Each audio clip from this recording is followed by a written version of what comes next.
Wir sind das Bordell Europas. Wie ist es möglich, dass in einem Großbordell in Leuchtschrift darüber steht, Bier, Bockwurst und Frauen für 50 € bis zum frühen Morgen? Und das hat nichts mit Freiwilligkeit zu tun, sondern hat also damit zu tun, dass betroffene Frauen sozial in die Not kommen und sich dann dafür entscheiden. Das sieht dann aus wie freiwillig, das ist tragisch. An ihnen verdienen Systeme. Und der Staat verdient mit, weil die müssen Steuern zahlen. Was sagt das über Deutschland aus, dass, so wie du es auch gerade bezeichnet hast, Deutschland der Puff von Europa ist? Dass wir möglicherweise von unserer Geschichte die Geschichte nicht wirklich integriert haben. Mindseed mit Leon Heimann. Ulrike Held ist psychologische Psychotherapeutin und Lutz Ulrich Besser Facharzt für Psychiatrie. Beide arbeiten seit Jahren mit Menschen, die Opfer von schwerer Gewalt und Ausbeutung geworden sind. Sie hören Geschichten, die die meisten nie zu hören bekommen. Und genau das macht ihre Perspektive so besonders und so unbequem. Denn wenn wir über Epstein, Prostitution oder Täternetzwerke sprechen, dann wirkt das oft weit weg. Wie Einzelfälle, wie Ausnahmen, aber genau das stellen sie in Frage. Sie sprechen von Strukturen, die auch hier existieren. Von einem System, das nicht nur toleriert wird, sondern teilweise profitiert. Und plötzlich geht es nicht mehr um Täter, sondern auch um gesellschaftliche Verantwortung. Ich wollte dieses Gespräch führen, weil ich verstehen wollte, wie tief das wirklich geht. Was sehen Menschen, die tagtäglich mit Betroffenen arbeiten, und warum wird so wenig darüber gesprochen? In dieser Folge bekommst du einen Einblick in Zusammenhänge, die selten so offen benannt werden. Du wirst verstehen, wie solche Netzwerke funktionieren, warum sie bestehen bleiben und was das für uns als Gesellschaft bedeutet. Und wenn dich Gespräche über mentale Gesundheit und persönliche Entwicklung interessieren, dann abonniere den Kanal doch gerne einmal kostenlos auf YouTube oder Spotify. Damit unterstützt du den Kanal und sorgst dafür, dass wir weiterhin solche Gespräche führen können. Ich wünsche dir viele spannende Erkenntnisse bei dieser Folge Mindseed Podcast, deinem Ort für mentale Gesundheit und persönliche Entwicklung. Ulrike, Lutz, wir wollen heute über Täternetzwerke sprechen, wie unter anderem auch dem Epstein-Netzwerk, über welches in letzter Zeit viel gesprochen wurde. Wann habt ihr zum ersten Mal in eurem Leben davon erfahren, dass es sowas gibt? Weil ich glaube, wir sind gerade in so einer Situation, ne, das mit dem Epstein-Netzwerk wird jetzt ja sehr breit getreten. Da wird jetzt sehr viel drüber gesprochen in verschiedenen Podcasts und so weiter. Und ich nehme an, viele Menschen wussten gar nicht, dass es das in diesem Ausmaß gibt. Deswegen würde mich mal interessieren, wann habt ihr so zum ersten Mal davon erfahren?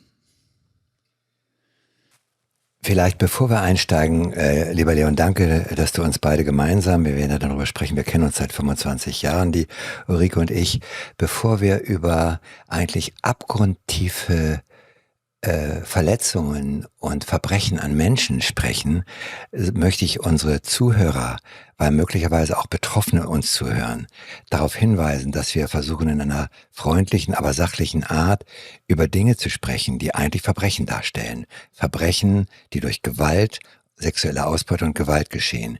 So sachlich wir auch versuchen, darüber vernünftig zu reden, bedeutet das für Betroffene, dass sie sehr schnell an eigene Erfahrungen in diesem Bereich rankommen können. Und die sind oft nicht einfach nur eine Erinnerung, sondern die können flashbackartig reaktiviert werden. Deshalb möchte ich unsere Zuhörer einladen, nicht nur sehr respektvoll mit diesem Thema umzugehen, sondern wenn ich betroffen bin und persönliche oder gar in organisierten Strukturen Gewalterfahrung oder sexuelle Ausbeutung erlitten haben, sich wirklich im Augenblick darauf zu konzentrieren, eine Hier- und Jetzt-Orientierung zu behalten. Zum Beispiel sich kurz aufzuschreiben, wer ich aktuell bin, Alter, Name, Beruf und an welchem Ort ich mich befinde. Wir werden später darüber sprechen und das vielleicht aufschreiben wie eine Visitenkarte, denn solche Erfahrungen, besonders in der Kindheit, können dazu beitragen, dass Menschen wie durch eine Falltür in die Vergangenheit zurückgeraten und einen Moment lang nicht mehr im Hier und Jetzt sein können. Das muss so nicht sein. Deshalb möchte ich alle Betroffenen, die ich eher nicht als Opfer, sondern als beeindruckende Überlebenskünstler kennengelernt habe, möchte ich so ein bisschen, man nennt das so in der Fachsprache Triggerwarnung, wird das oft genannt, dass sie sehr gut auf sich achten und Ulrike und ich, wie wir uns lange kennen, werden sehr respektvoll über dieses Thema sprechen, aber dennoch müssen wir Dinge benennen, die eigentlich für viele jenseits des menschlich Vorstellbaren ist. Also ankert euch gut im Hier und Jetzt, dass die Vergangenheit dass ihr nicht in die Vergangenheit abstürzt, wenn ihr uns zuhört. Mhm.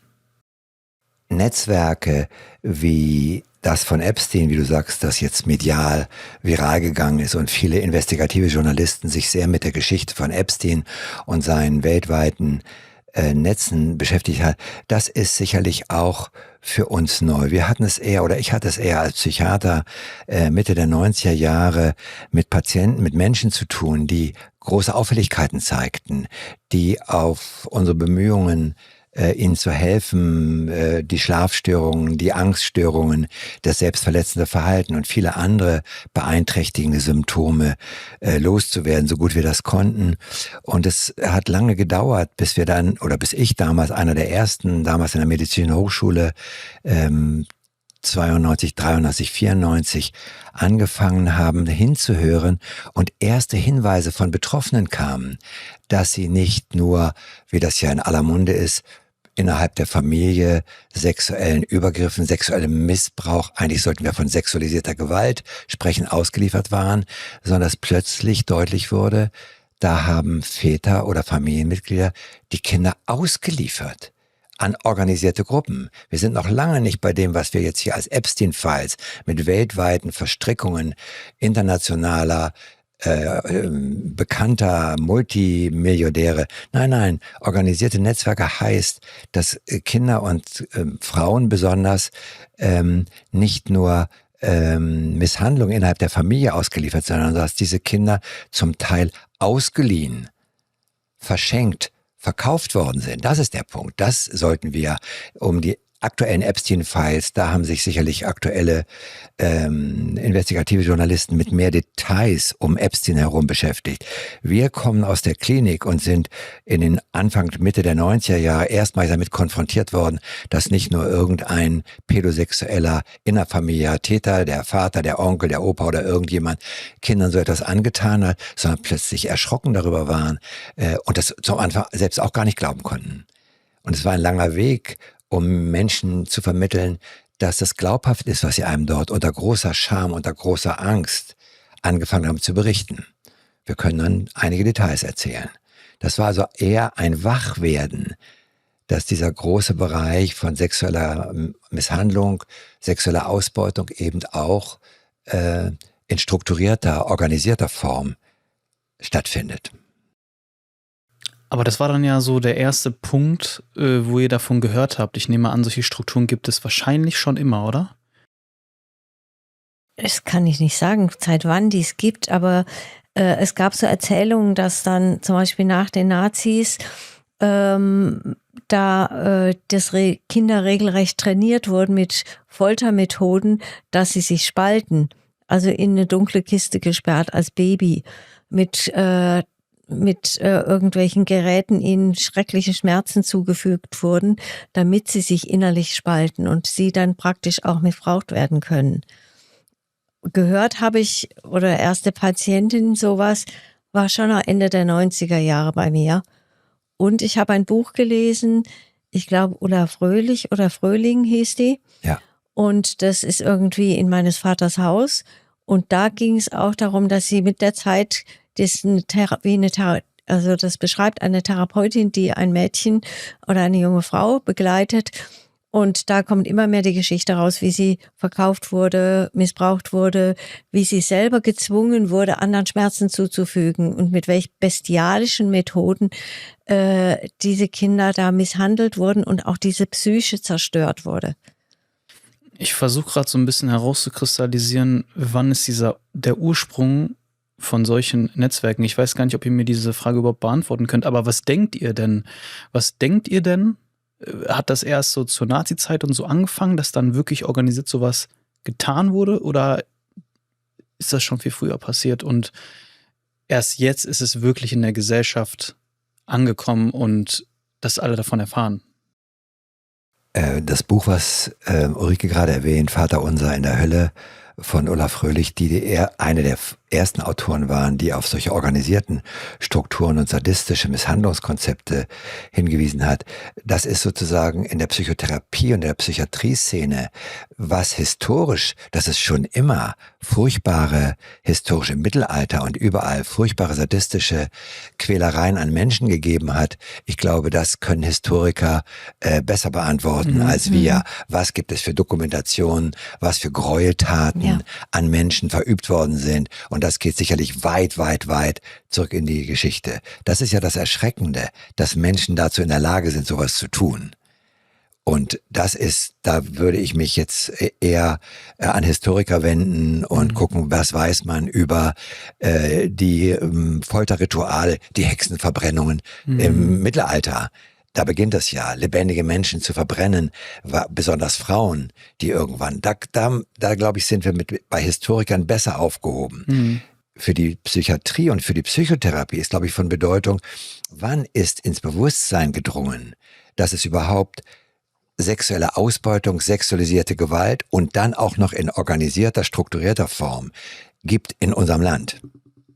Bevor wir uns klar machen, dass es weltweit solche Netzwerke, jetzt Epstein, du hast mit Epstein angefangen, ich glaube, wir müssen eine Stufe drunter anfangen, damit unsere Zuhörer nicht denken, wir machen uns jetzt Gedanken über einen verurteilten und inzwischen nicht mehr lebenden Sexualstraftäter wie Epstein, der ein weltweites Netz von beteiligten Mitwissern und Mittätern gespannt hat, sondern wir kommen eher aus der Klinik und sind Menschen begegnet, die unter großen Scham- und Schuldgefühlen ganz vorsichtig entweder in Bildern oder in Worten uns anvertraut haben.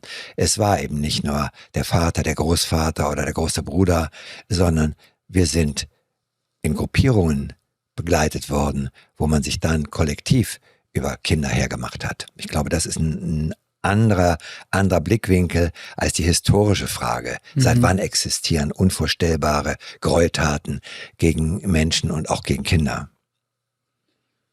Manchmal kommen wir im Leben an einen Punkt, an dem wir spüren, dass wir Unterstützung brauchen. Die Gründe dafür sind so vielfältig wie das Leben selbst. Sei es durch Herausforderungen in der Familie, Konflikte in der Partnerschaft oder die Auseinandersetzung mit den eigenen Gedanken. Doch leider ist die Hürde für professionelle Hilfe oft noch immer viel zu hoch. Therapieplätze, die von den Krankenkassen übernommen werden, sind meist schwer zu bekommen und die Kosten für private Sitzungen kann sich schlichtweg nicht jeder leisten. Genau hier setzt unser Partner Anytime an, um psychologische Beratung endlich bezahlbar und zugänglich zu machen. Wir freuen uns sehr, mit den Anytime-Psychologinnen langfristige Begleiterinnen an unserer Seite zu haben, die bezahlbar und erreichbar Hilfe anbieten. Per Text oder Sprachnachricht hast du eine psychologische Beraterin quasi immer mit dabei. Du kannst alles teilen, was dich bewegt und erhältst innerhalb von 24 Stunden eine Rückmeldung. Dabei sprichst du über Anytime ausschließlich mit echten Menschen, denn wir sind gemeinsam mit Anytime davon überzeugt, dass der persönliche Austausch in der heutigen Zeit wichtiger ist denn je. Für nur 49 € im Monat erhältst du eine umfassende Begleitung, die flexibel in deinen Alltag passt. Du kannst pro Woche bis zu 20 Minuten per Sprachnachricht mit deiner Psychologin sprechen. Das sind insgesamt 80 Minuten im Monat und zusätzlich hast du die Möglichkeit, täglich Support per Textnachricht zu erhalten. Den Link findest du wie immer in den Shownotes oder nutze den Code MINDSEED, indem du ihn beim Anytime-Chat eingibst, um dein Testabo um weitere 3 Tage kostenlos zu verlängern. Das wird es wahrscheinlich schon immer gegeben haben. Das ist zumindest das, was ich mir denke. Genau, und jetzt nochmal auf den Punkt zurückzukommen, den du gerade beschreibst. Also in Deutschland das erste Mal, dass es so ins Bewusstsein gerückt ist, war also zu dieser Nazi-Zeit. Danach, also dass es das gab, ich würde sagen, das ist jetzt nicht deutschlandweit ins Bewusstsein gekommen, sondern plötzlich ist später rückwirkend angeguckt worden. Ja, also ins Bewusstsein gerückt, es ist bis heute schwierig. Ja, dass anerkannt wird wirklich, dass es diese schweren Störungen gibt und dass es auch in Deutschland Netzwerke gibt, die alle noch nicht aufgedeckt sind. Ja, dass immer wieder Betroffene berichten und das trotzdem nicht weiterverfolgt, nicht geglaubt, angezweifelt wird. Was berichten die Betroffenen über die deutschen Netzwerke? Was wisst ihr darüber? Ganz aktuell, am 16. April, ist bei einer Razzia in Leipzig aktuell ein Täternetzwerk aufgedeckt worden. Das sind wenige Tage ist das her. Inzwischen 19 Beschuldigte, in Gewahrsam genommene, mit der Dokumentation von zahllosen, inzwischen durch die Medien natürlich leicht zu verbreitenden Datenträgern mit gruseligsten sexuellen Misshandlungen an Kindern und Frauen. Das heißt also, die Aufdeckungsrate solcher strukturierter Formen von sexueller Misshandlung, von sexualisierter Gewalt, also Verbrechen an Menschen, die Rate der Aufdeckung nimmt, glaube ich, im Augenblick gerade zu, weil die Tabuisierung dieses Themas nicht mehr so gut möglich ist, seit Gisèle Bellicot, die Französin, und den Epstein-Files. Das heißt, diese durch die Medien gegangenen Schreckensnachrichten sollten nicht zur Verwirrung beitragen, wer hat da nun was, welcher Prinz und welcher reiche Milliardär war daran beteiligt, sondern es macht eigentlich nur deutlich, mit welch einer menschenverachtenden Wucht Menschen in der Lage sind, Kindern und Frauen, aber auch Jungs und Männern so etwas anzutun. Ich glaube, das ist der Punkt, der so schwer zu fassen, zu glauben ist und auch heute zu Verleugnung führt. Und ich bin froh, dass wir die Epstein-Files im Grunde genommen haben. Und ich lasse mich nicht von dem Schrecken der Details, die die investigativen Journalisten aufgedeckt haben und das das politische und gesellschaftliche Verleugnungspotenzial, das können wir im Spiegel, das können wir in den Podcasts nachlesen, was da wer mit wem, wann, auf welcher Insel Schreckliches getrieben hat.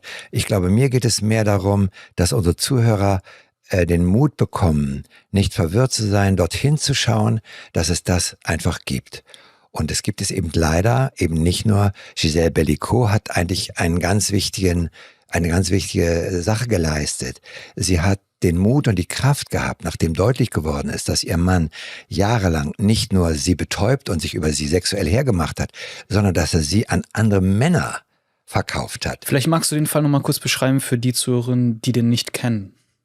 Ja, Gisèle Bellicot ist eine Französin, die vor, ich glaube, 23 ist das aufgeflogen, die Zahlen habe ich mir nicht genau gemerkt, aufgedeckt hat und jahrelang in betäubter Form von ihrem Mann und Männern, die er dazu eingeladen hat, in betäubten, in bewusstlosem Zustand sexuell vergewaltigt worden ist. Und das ist eine organisierte, strukturierte Form. Dass der das auch noch aufgenommen hat, das war die Chance für die Polizei, sozusagen die Täter zu identifizieren und zu verurteilen. Dass es solche strukturellen Formen von Misshandlung auch an Kindern gibt, ist noch schwerer zu glauben. Aber das gibt es eben. Und Gisèle Bellicot hat gesagt, okay, wir müssen hinschauen. Und sie ist eine mutige Überlebende, die gesagt hat, die Scham und die Schuld muss die Seite wechseln. Das heißt, wir Therapeuten und die Gesellschaft muss schmerzlich hinschauen, dass das eben existiert mitten unter uns. Ich glaube, das ist der positive Beitrag von solchen Schreckensnachrichten. Und deshalb sind die Epstein-Files und Gisèle Bellicots tragische Misshandlungsgeschichte sind Beiträge zu einer besseren Möglichkeit, diese Fakten nicht mehr auszublenden, zu verleugnen und dann eventuell auch noch betroffene Opfer, die mit schwersten seelischen Wunden und Symptomen sich tapfer durchs Leben bewegen, die ernst zu nehmen und ihnen Glauben zu schenken und nicht zu sagen, das sind Fantasien, das sind false memories. Das ist, glaube ich, meine Passion, Zuhörer, Kollegen und Betroffene zu ermutigen. Die Macht der Täter entspringt der Angst der Opfer und dem Wegschauen der Mitwisser. Ja, und ich denke, das ist auch eine gesellschaftliche Sache, dass da weggeguckt wird, dass Sexismus zum Beispiel hier wie zur Gesellschaft gehört. Ja, dass es praktisch auch Anfänge davon, ob das, ja, inzwischen wird ja auch gesagt, Catcalling ist nicht in Ordnung. Und der Mann von Gisèle Bellicot wurde ja dabei erwischt, dass er Frauen unter den Rock gefilmt hat, ja. Und dann haben sie bei ihm eine Hausdurchsuchung gemacht und haben die Videos gefunden und seiner Frau gezeigt. Und sie war vollkommen erschüttert davon, dass sie mit diesem Mann zusammengelebt hat so lange. Und er soll auch seine Tochter gefilmt haben. Es gibt auch Filme von ihr in irgendeiner komischen Unterwäsche und betäubt da liegend. Was auch immer weiter mit ihr passiert ist, weiß ich nicht.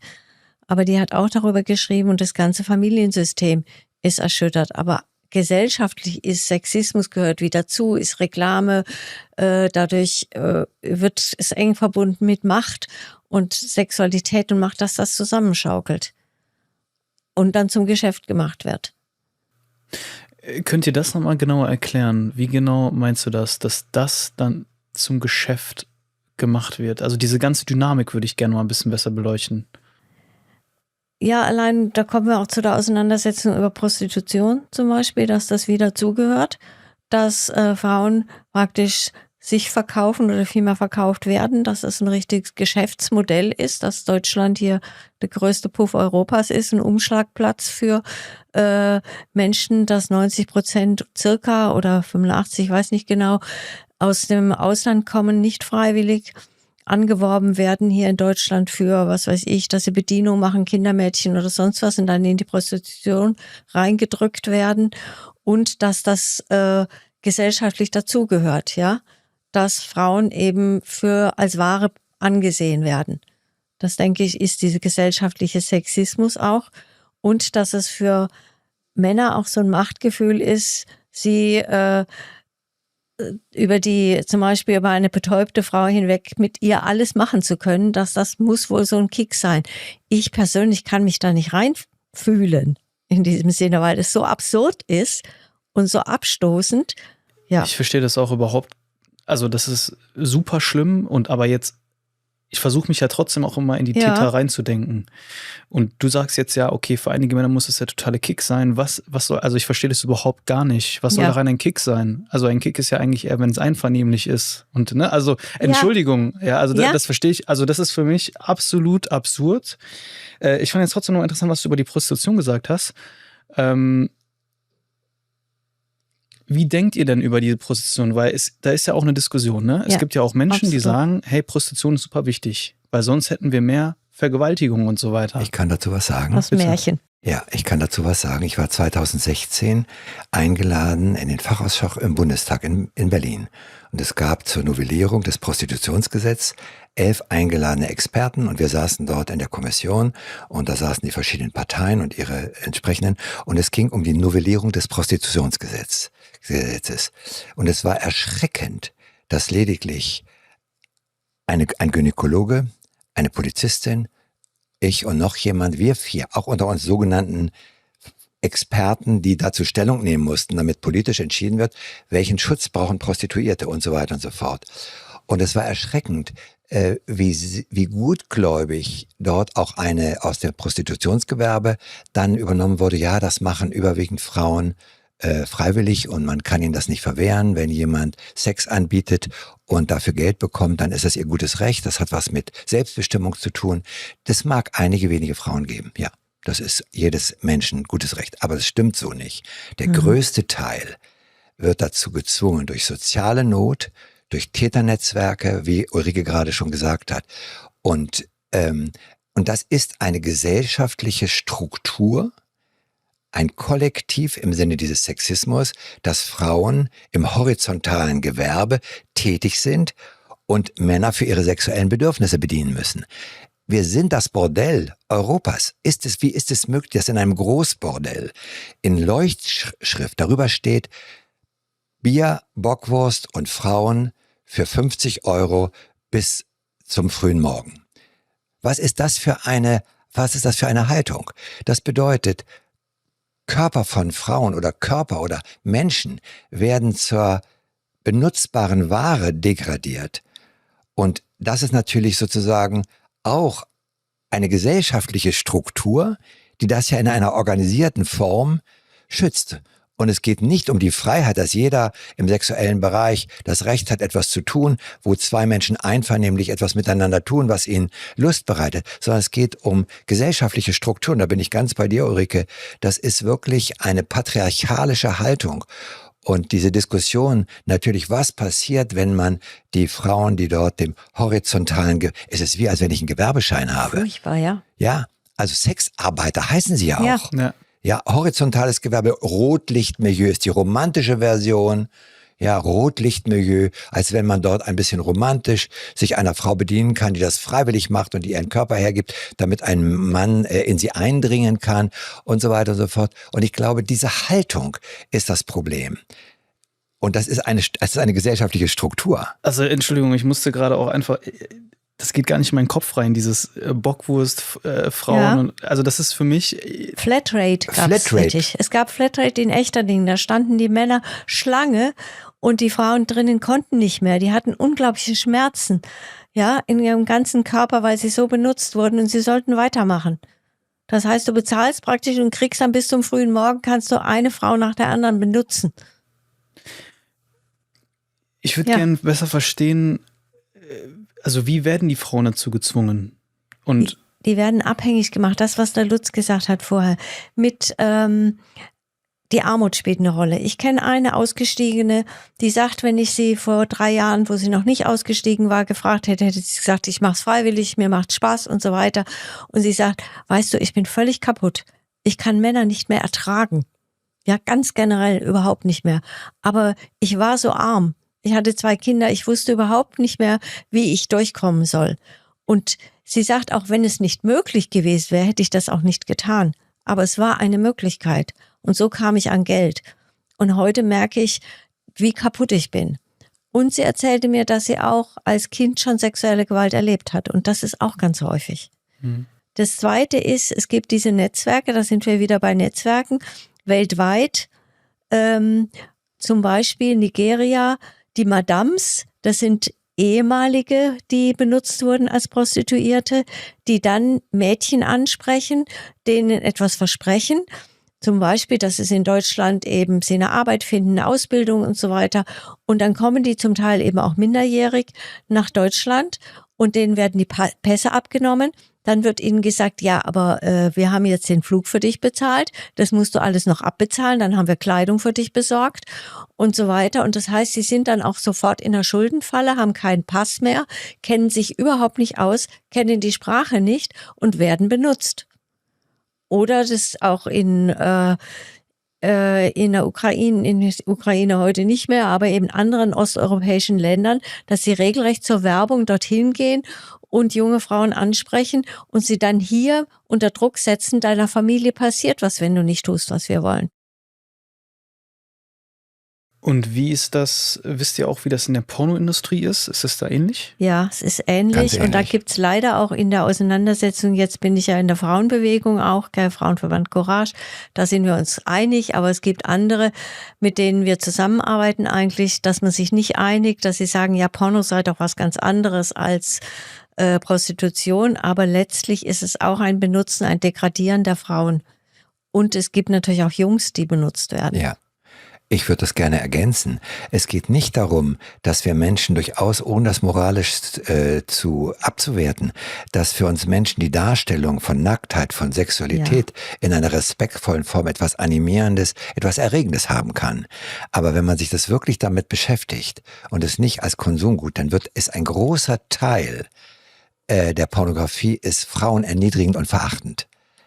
Penetrierende Gewalt in allen möglichen, mehr Details will ich gar nicht bringen.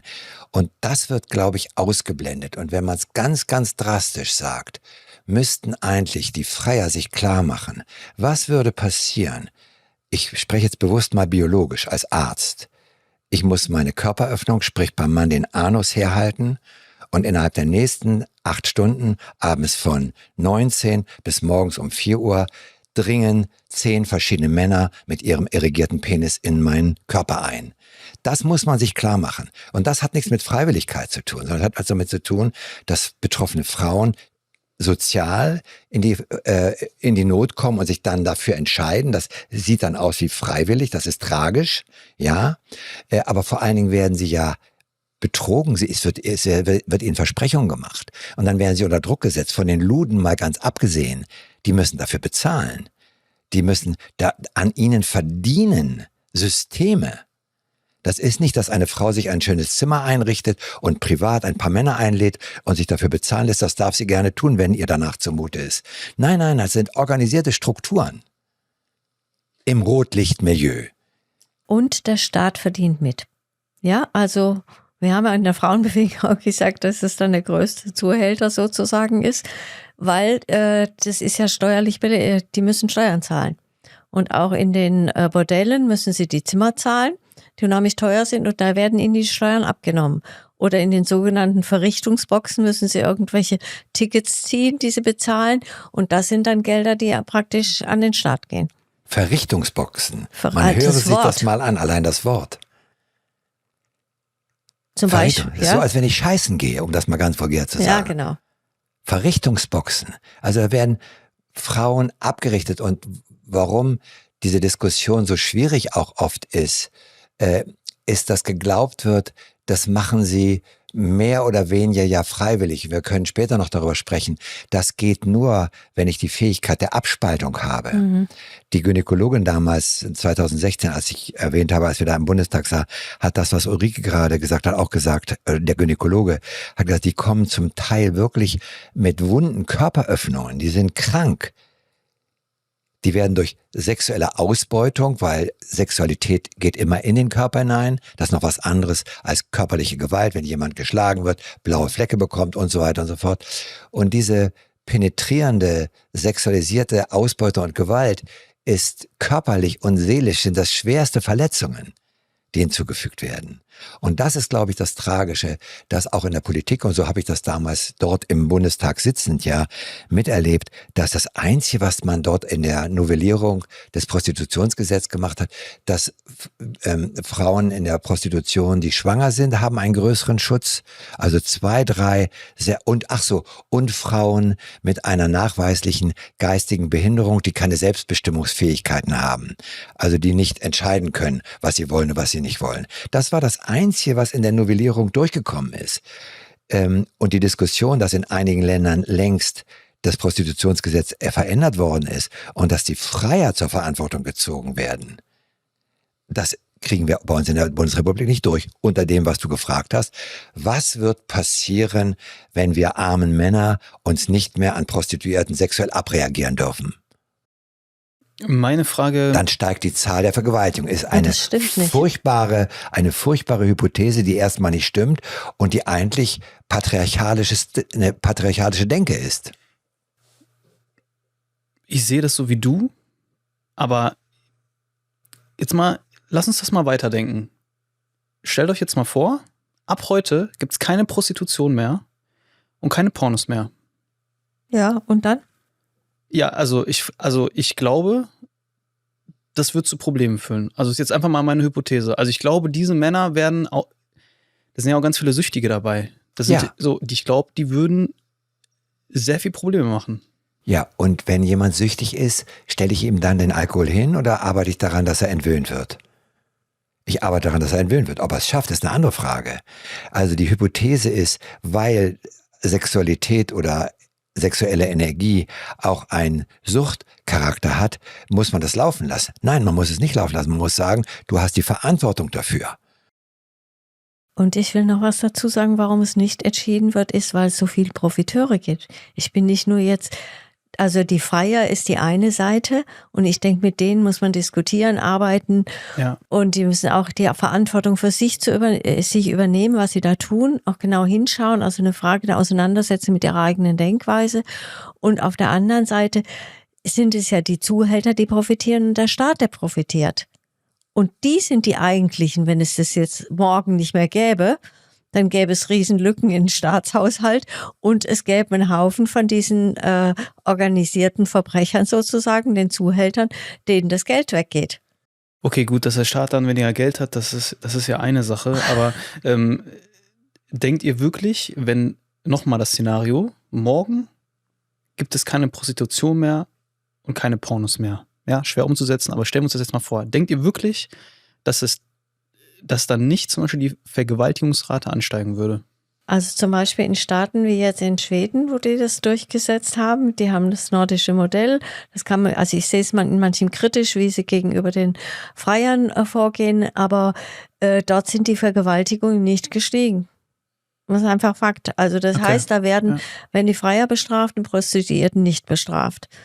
Und Prostitution an sich ist erstmal verboten und auch der Staat verdient nicht dran und es wird ganz anders erzogen, was die Sexualität ausmacht. Also auch der Respekt zwischen Mann und Frau und auch schon junge Mädchen. Das fängt ja schon ganz früh an, dass Mädchen anders erzogen werden als Jungs, dass Frauen weniger verdienen als Männer, dass vom Reichtum die Männer viel mehr haben als Frauen. Die Männer, sage ich mal, es gibt auch arme Männer.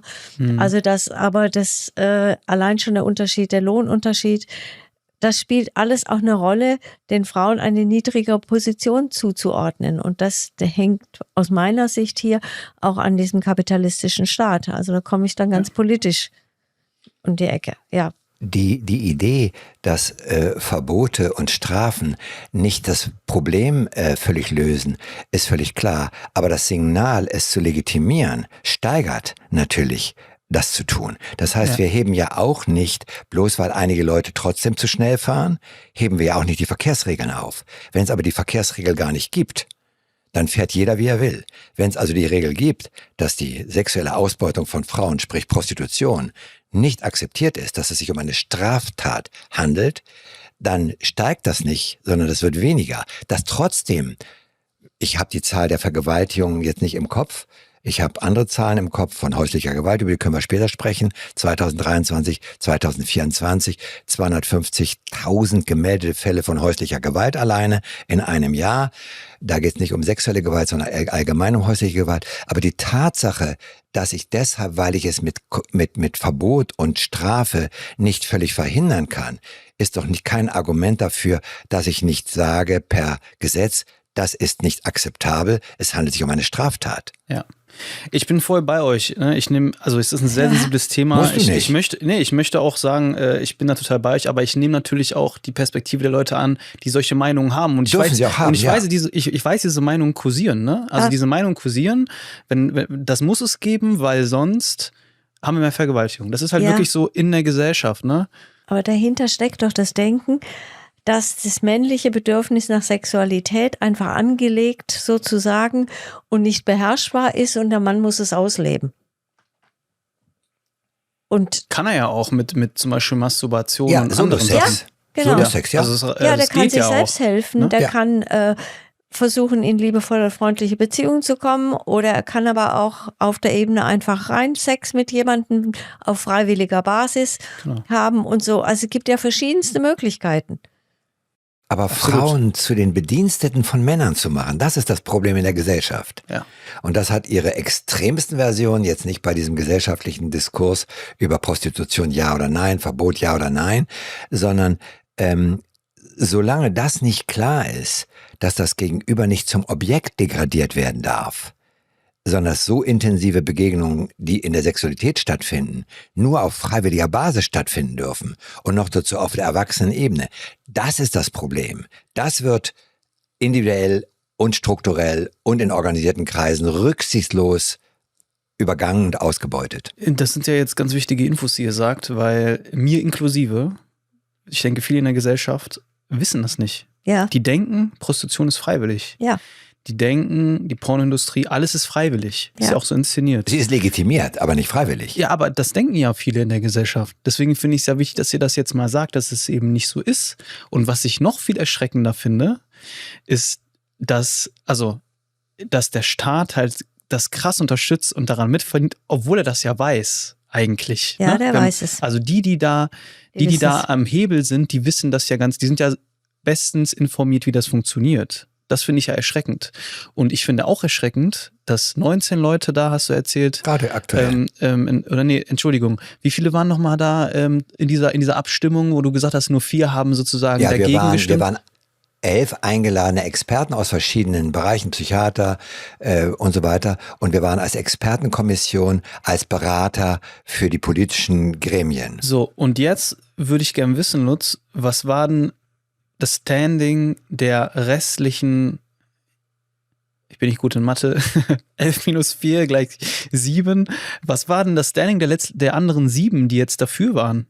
Das ist einerseits Freiwilligkeit, eine Frau aus dem Prostitutionsgewerbe, sozusagen eine Lobbyistin des Prostitutionsgewerbes, eine Frau, die hat Glauben machen wollen, dass der überwiegende Teil der Frauen das freiwillig tut.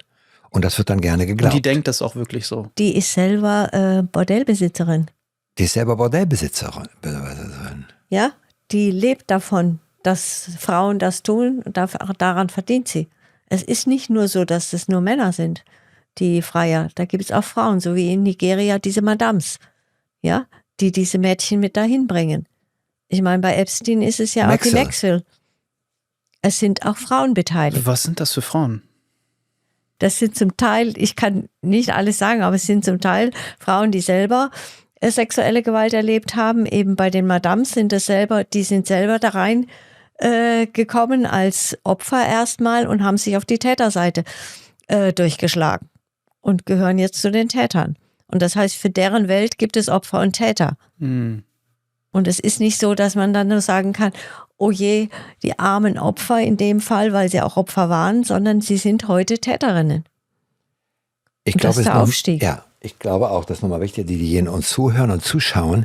Ulrike und ich sitzen hier als ein männlicher Experte und eine weibliche Expertin. Wir sind ja Psychotherapeuten und arbeiten seit 30 Jahren mit Menschen, die an den Folgen von erlittener Gewalt und sexualisierter Gewalt leiden.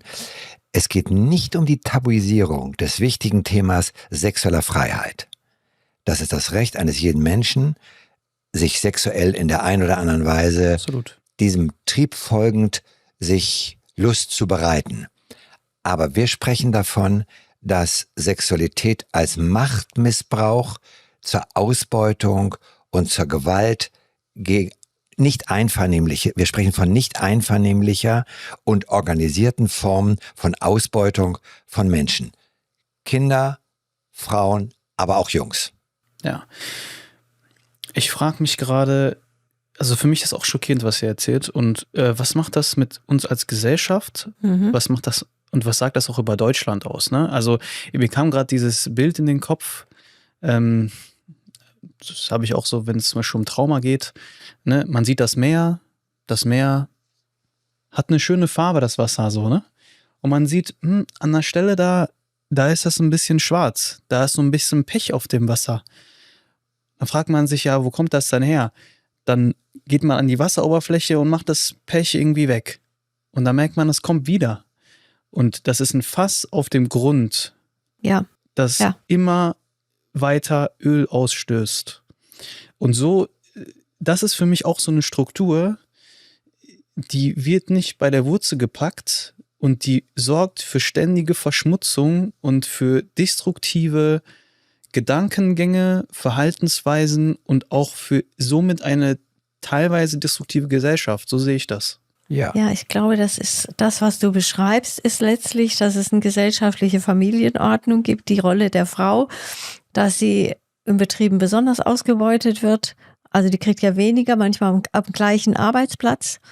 Ja, weil sie einfach weniger zur Verfügung steht, weil sie für die Familie zuständig ist. Die Frau hat die Rolle der Aufzucht der Kinder, die hat die Rolle der Pflege, die hat die Rolle auch zum Beispiel Hilfslehrerin zu sein und so weiter und ist deswegen niedergeordnet sozusagen. Ja, und das ist eine der Grundlagen dafür, auch dass darüber Macht ausgeübt wird über sie. Und dann kann sie auch sexuell ausgebeutet werden. Sexismus ist gesellschaftlich wie auch respektiert. Es gibt diese Zeitschriften, die man überall kaufen kann, Pornos.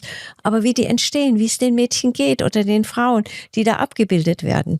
Ja, und Frauen werden immer am Äußeren auch beurteilt. All das spielt mit eine Rolle. Ja, bis hin zu diesen ganz brutalen Ausbeutungen und Netzwerken. Eigentlich, deutlich, ja, sehr gut. Ich bin da ganz bei dir, Ulrike. Eigentlich ist es ganz einfach und es ist doch so kompliziert. Menschenrechtskonvention. Die Würde des Menschen ist unantastbar. Und wenn alles, was wir tun würden, auch in diesem speziellen Bereich, über den wir heute sprechen, wenn das durch diese Brille betrachtet würde, dass das nicht akzeptabel ist, dann sprechen wir von absolut entwürdigenden, verletzenden Phänomenen. Was sagt das über Deutschland aus, dass, so wie du es auch gerade bezeichnet hast, Deutschland der Puff von Europa ist? Dass wir möglicherweise von unserer Geschichte die Geschichte nicht wirklich integriert haben. Wir alle wissen, was die Nazis gemacht haben. Und 6 Millionen ermordeter Menschen, die angeblich minderwertig waren und so weiter. Das ist im Bewusstsein vieler Menschen schon vorhanden. Aber dass alleine 350 Ärzte, meine Berufsgruppe, an unmenschlichen Menschenversuchen beteiligt waren, die ich gar nicht im Detail erzählen will. Das wollen wir nicht glauben, dass Kinderversuche gemacht worden sind. Das heißt also, dass eine politische, gesellschaftliche Struktur nicht nur gemordet hat. Die 6 Millionen ist eine Zahl, die kennen die meisten Menschen. Und Gott sei Dank gibt es auch Geschichtslehrer, die mit den Kindern und den Jugendlichen heute noch in die Gedenkstätten nach Dachau und überall gehen, nach Srebrenica und so weiter und so fort. Aber dass in dieser Zeit Menschen auf das Schlimmste gefoltert wurden, bevor sie ermordet worden sind, um auszuprobieren, was ein Mensch aushalten kann mit Elektroschocks, mit Höhenversuchen in 10.000 Meter Höhe, ohne Sauerstoff. Was passiert im Gehirn? Das wollen wir nicht gerne wahrhaben. Mediziner. Was sind das für Versuche, Lutz, von denen du sprichst? Kannst du das mal ein bisschen erklären? Das sind Versuche, die immer an den Rand... In der Nazizeit. In der Nazizeit, ja.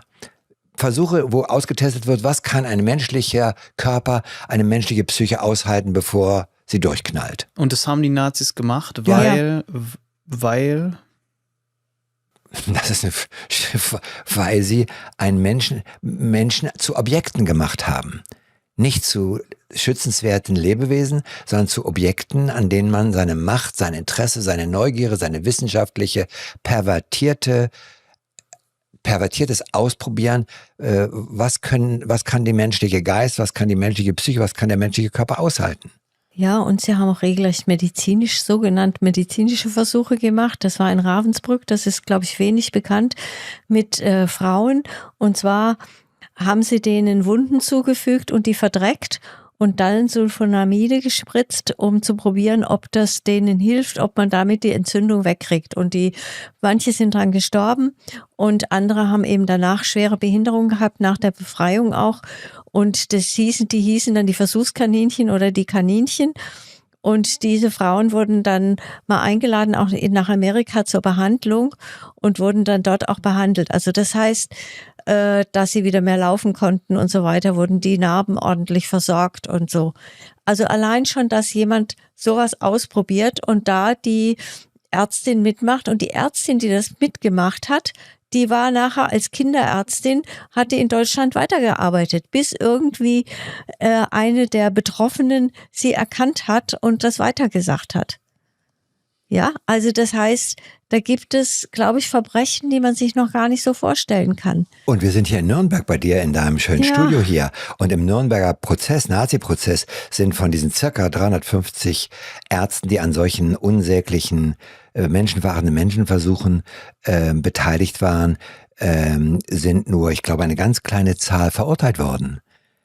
Die ganz namhaften Leute, wissen wir, was da im Nürnberger Prozess für Strafen. Das heißt also, die Fähigkeit, möchte ich mal in Anführungsstrichen sagen, solche menschenverachtenden, schrecklichen Dinge zu tun, weil ich die Macht dazu habe, sie zu tun, ja, die wollen wir eigentlich nicht glauben.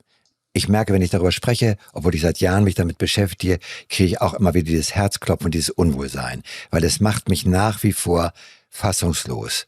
Und es wirklich zu erklären, kann man mit psychologischen Mechanismen, kann man das versuchen zu erklären, aber es ist richtig, dass wir es eigentlich nicht wahrhaben wollen. Aber wir müssen hinschauen, dass es das leider gibt. Und wenn wir aktuell jetzt nicht von der Nazi-Zeit, wo wir gerade einen großen historischen Sprung in die Vergangenheit gemacht haben, sondern wenn wir jetzt gucken, dass circa 50 Männer sich über eine betäubte Gisèle Bellico hergemacht haben und sind verurteilt worden, zum Teil zu richtig großen Strafen. Und ihre Ausreden sind unglaublich. Wenn man sich das anschaut, sie haben gesagt, sie schläft, das macht ihr nichts aus. Also die Ausblendung der Realität gehört zu diesem Schrecken. Ihr seid ja beide Psychotherapeuten. Und das ist ja jetzt ja auch nochmal eine ganz besondere Situation und Kombination. Es wird ja viel über Epstein gesprochen, über diese ganzen Fälle. Was ist die Psychologie eines solchen Täters? Es gibt ganz verschiedene Tätertypen. Es gibt den Gelegenheitstäter, der etwas tut, weil es ihm gerade so in den Sinn kommt, der einem Impuls, einem Trieb folgt und das nicht unter Kontrolle hat und dann tut er es. Aber es gibt ganz unterschiedliche Tätertypen. Es gibt den Impulstäter, es gibt den machtausübenden Täter, der sich daran erregt, über jemand anders Macht auszuüben. Es gibt sadistische Täter, die erregen sich am Leid des Opfers. Und diese verschiedenen Tätertypen, wenn man sie überhaupt so unterscheiden will, das ist oft Mischung, die befinden sich auch in diesen Täternetzwerken, über die wir angefangen haben zu sprechen. Aber ich verstehe nicht, Lutz, also zum Beispiel die diese Versuche gemacht haben an den Frauen oder an anderen Menschen mit, was du erzählt hast, mit den, wie viel Meter Höhe war das? Auf jeden Fall in diesen unmenschlichen Situationen Menschen gebracht haben, um an denen Versuche zu machen, egal wie sehr sie leiden und so weiter und so fort. Das ist ja eine komplette Objektifizierung der Menschen. Genau. Und ich verstehe einfach nicht, wie kann man denn so emotionslos sein? Also was passiert mit einem Menschen, dass man so wird? Ich finde das schwierig zu beantworten, was alles passiert. Aber erstmal haben die auch zum Beispiel die KZ-Opfer, denen die Haare abrasiert, haben die in irgendwelche diese gestreiften Klamotten gesteckt und haben sie halb verhungern lassen. Das heißt, die sahen auch schon gar nicht mehr richtig menschlich aus und wurden dann wie sozusagen Tiere behandelt, mit denen man das einfach machen kann. Das tötet dann auch eine Emotion ab. Oder auch wenn jetzt ich weiß nicht, wer das war, in Israels Regierung einer gesagt hat, die Palästinenser im Gaza sind wie Tiere. Allein schon solche Aussagen zerstören so ein Mitgefühl, dass wir Menschen gegenüberstehen. Ja, die spüren, die fühlen. Also diese Kälte, die dann entwickelt wird. Und zum Beispiel der ganze Rassismus hat ganz viel mit Kälte auch zu tun. Und sich über jemanden zu stellen und mit Macht. Und auch letztlich eine ganze Bevölkerung zu spalten und dazu zu kriegen, dass sie Täter werden. Mhm. Also es gibt ja auch Täterbeschreibungen, die vielleicht von mir aus auch schreckliche Kindheiten hatten, aber das muss nicht immer sein. Sondern es ist auch die gesellschaftliche Ideologie, die vertreten wird, dass jemand ein Untermensch ist und weniger wert ist. Dass Frauen weniger wert sind. Zum Beispiel haben die ja auch bei den Nazis regelrecht im Lebensborn Menschen sozusagen gezüchtet, ja, dass dann also Frauen mit NS-Männern schlafen sollten oder mit SA-Männern oder so, um ein deutsches Kind, ein reinblütiges, rassisch reines Kind zu zeugen. Blauäugig und blond und so weiter. Also das heißt, das ist dann der Wert, das ist die Ideologie, die rübergebracht wird. Die beiden Kriegsforscher, die auch in den Medien oft auftauchen, Sönke und Neitzel, jetzt bringe ich die Namen durcheinander, haben ein Buch veröffentlicht, die Abhörprotokolle von deutschen Soldaten in englischer Kriegsgefangenschaft. Die waren in Sicherheit, die deutschen Soldaten, und haben dann über ihre Kriegserfahrung gesprochen. Und dort wird deutlich, dass sie eben nicht nur im Kampf auf dem Feld oder in der Luft sozusagen, also Jagdbomber zum Beispiel, halt Kriegshandwerk ausüben mussten, sondern wie geil das war, zu zerstören. Und diese Dokumente, das ist wirklich, bringt nochmal eine neue Innenansicht. Das, was Krieg, was Gewalt generiert in uns Menschen, nämlich die Abspaltung jeglicher Empathie, die Abspaltung jeder Menschlichkeit, jeder Gefühle. Und am Ende dieses eindrucksvollen Buch von diesen beiden bekannten Kriegsforschern, ja, der ist auch oft im Fernsehen auch zu sehen, ist die Zusammenfassung: Nicht im Menschen ist die Moral begründet, sondern in den Strukturen, die ihn umgeben. Und ändern sich diese Strukturen, ist fast alles möglich. Auch das unsagbare Schreckliche. Das heißt, wir haben es wirklich mit einem System zu tun, das diese unmenschliche Haltung letztlich duldet, begünstigt und sogar fördert. Ich habe da ein kurzes Beispiel. Ich habe jetzt auf einer Demonstration gegen gegen Israels Regierung und palästinensisch eine Frau mit einem T-Shirt gesehen. Und da drauf war eine Schwangere in einem Fadenkreuz vom Gewehr und darunter stand auf Englisch aber 2 auf einen Schuss. Und das die Grundlage für dieses T-Shirt, es gab solche T-Shirts 2009 in Israel von Soldaten, die sowas getragen haben, und es wurde dann, also da, wie diese Gespräche, dass es regelrecht innen drin war, also man kann da gleich 2 auf einmal töten, eine Schwangere mit Kind, mit Baby hat man gleich 2, Und das hat dann die Welt so schockiert, dass das dann verboten wurde, solche T-Shirts. Die hatten wohl noch andere. Und sie hat dann im Netz geguckt und hat so ein T-Shirt bestellen können. Das gibt's also noch. Ich finde den Aspekt interessant, den du auch gerade gesagt hast, Lutz, dass wir sozusagen das Produkt der Gesellschaft sind. In anderen Worten gesagt. Ne? Also, dass wir so in eine Dynamik reingezogen werden von einer Gesellschaft, dass praktisch dann alles möglich ist. Ne? Und dann habt ihr ja auch rausgestellt, dass, was auch diesen Tätern gefehlt hat, ist das fehlende Mitgefühl. Ja, genau. Was habt ihr aktuell für ein Gefühl? Was passiert aktuell mit dem Mitgefühl in der Gesellschaft? Ist es etwas, das schwankt wie ein Kurs? Ist es etwas, was aktuell zunimmt? Ist es etwas, was abnimmt im Vergleich zur Vergangenheit? Wie seht ihr das? Also ich wollte auf einen Satz von dir nochmal vorher eingehen, wo du sagst, dass dann alles möglich ist. Aus meiner Sicht ist so, natürlich, wir werden beeinflusst von dieser Gesellschaft, in der wir leben, wie der Lutz auch sagt. Aber ich denke, es gibt auch kann eine bewusste Auseinandersetzung damit geben. Es gibt ja unheimlich viel Widerstand auch, ja. Es gibt eine weltweite Bewegung gegen diese Verbrechen im Gaza.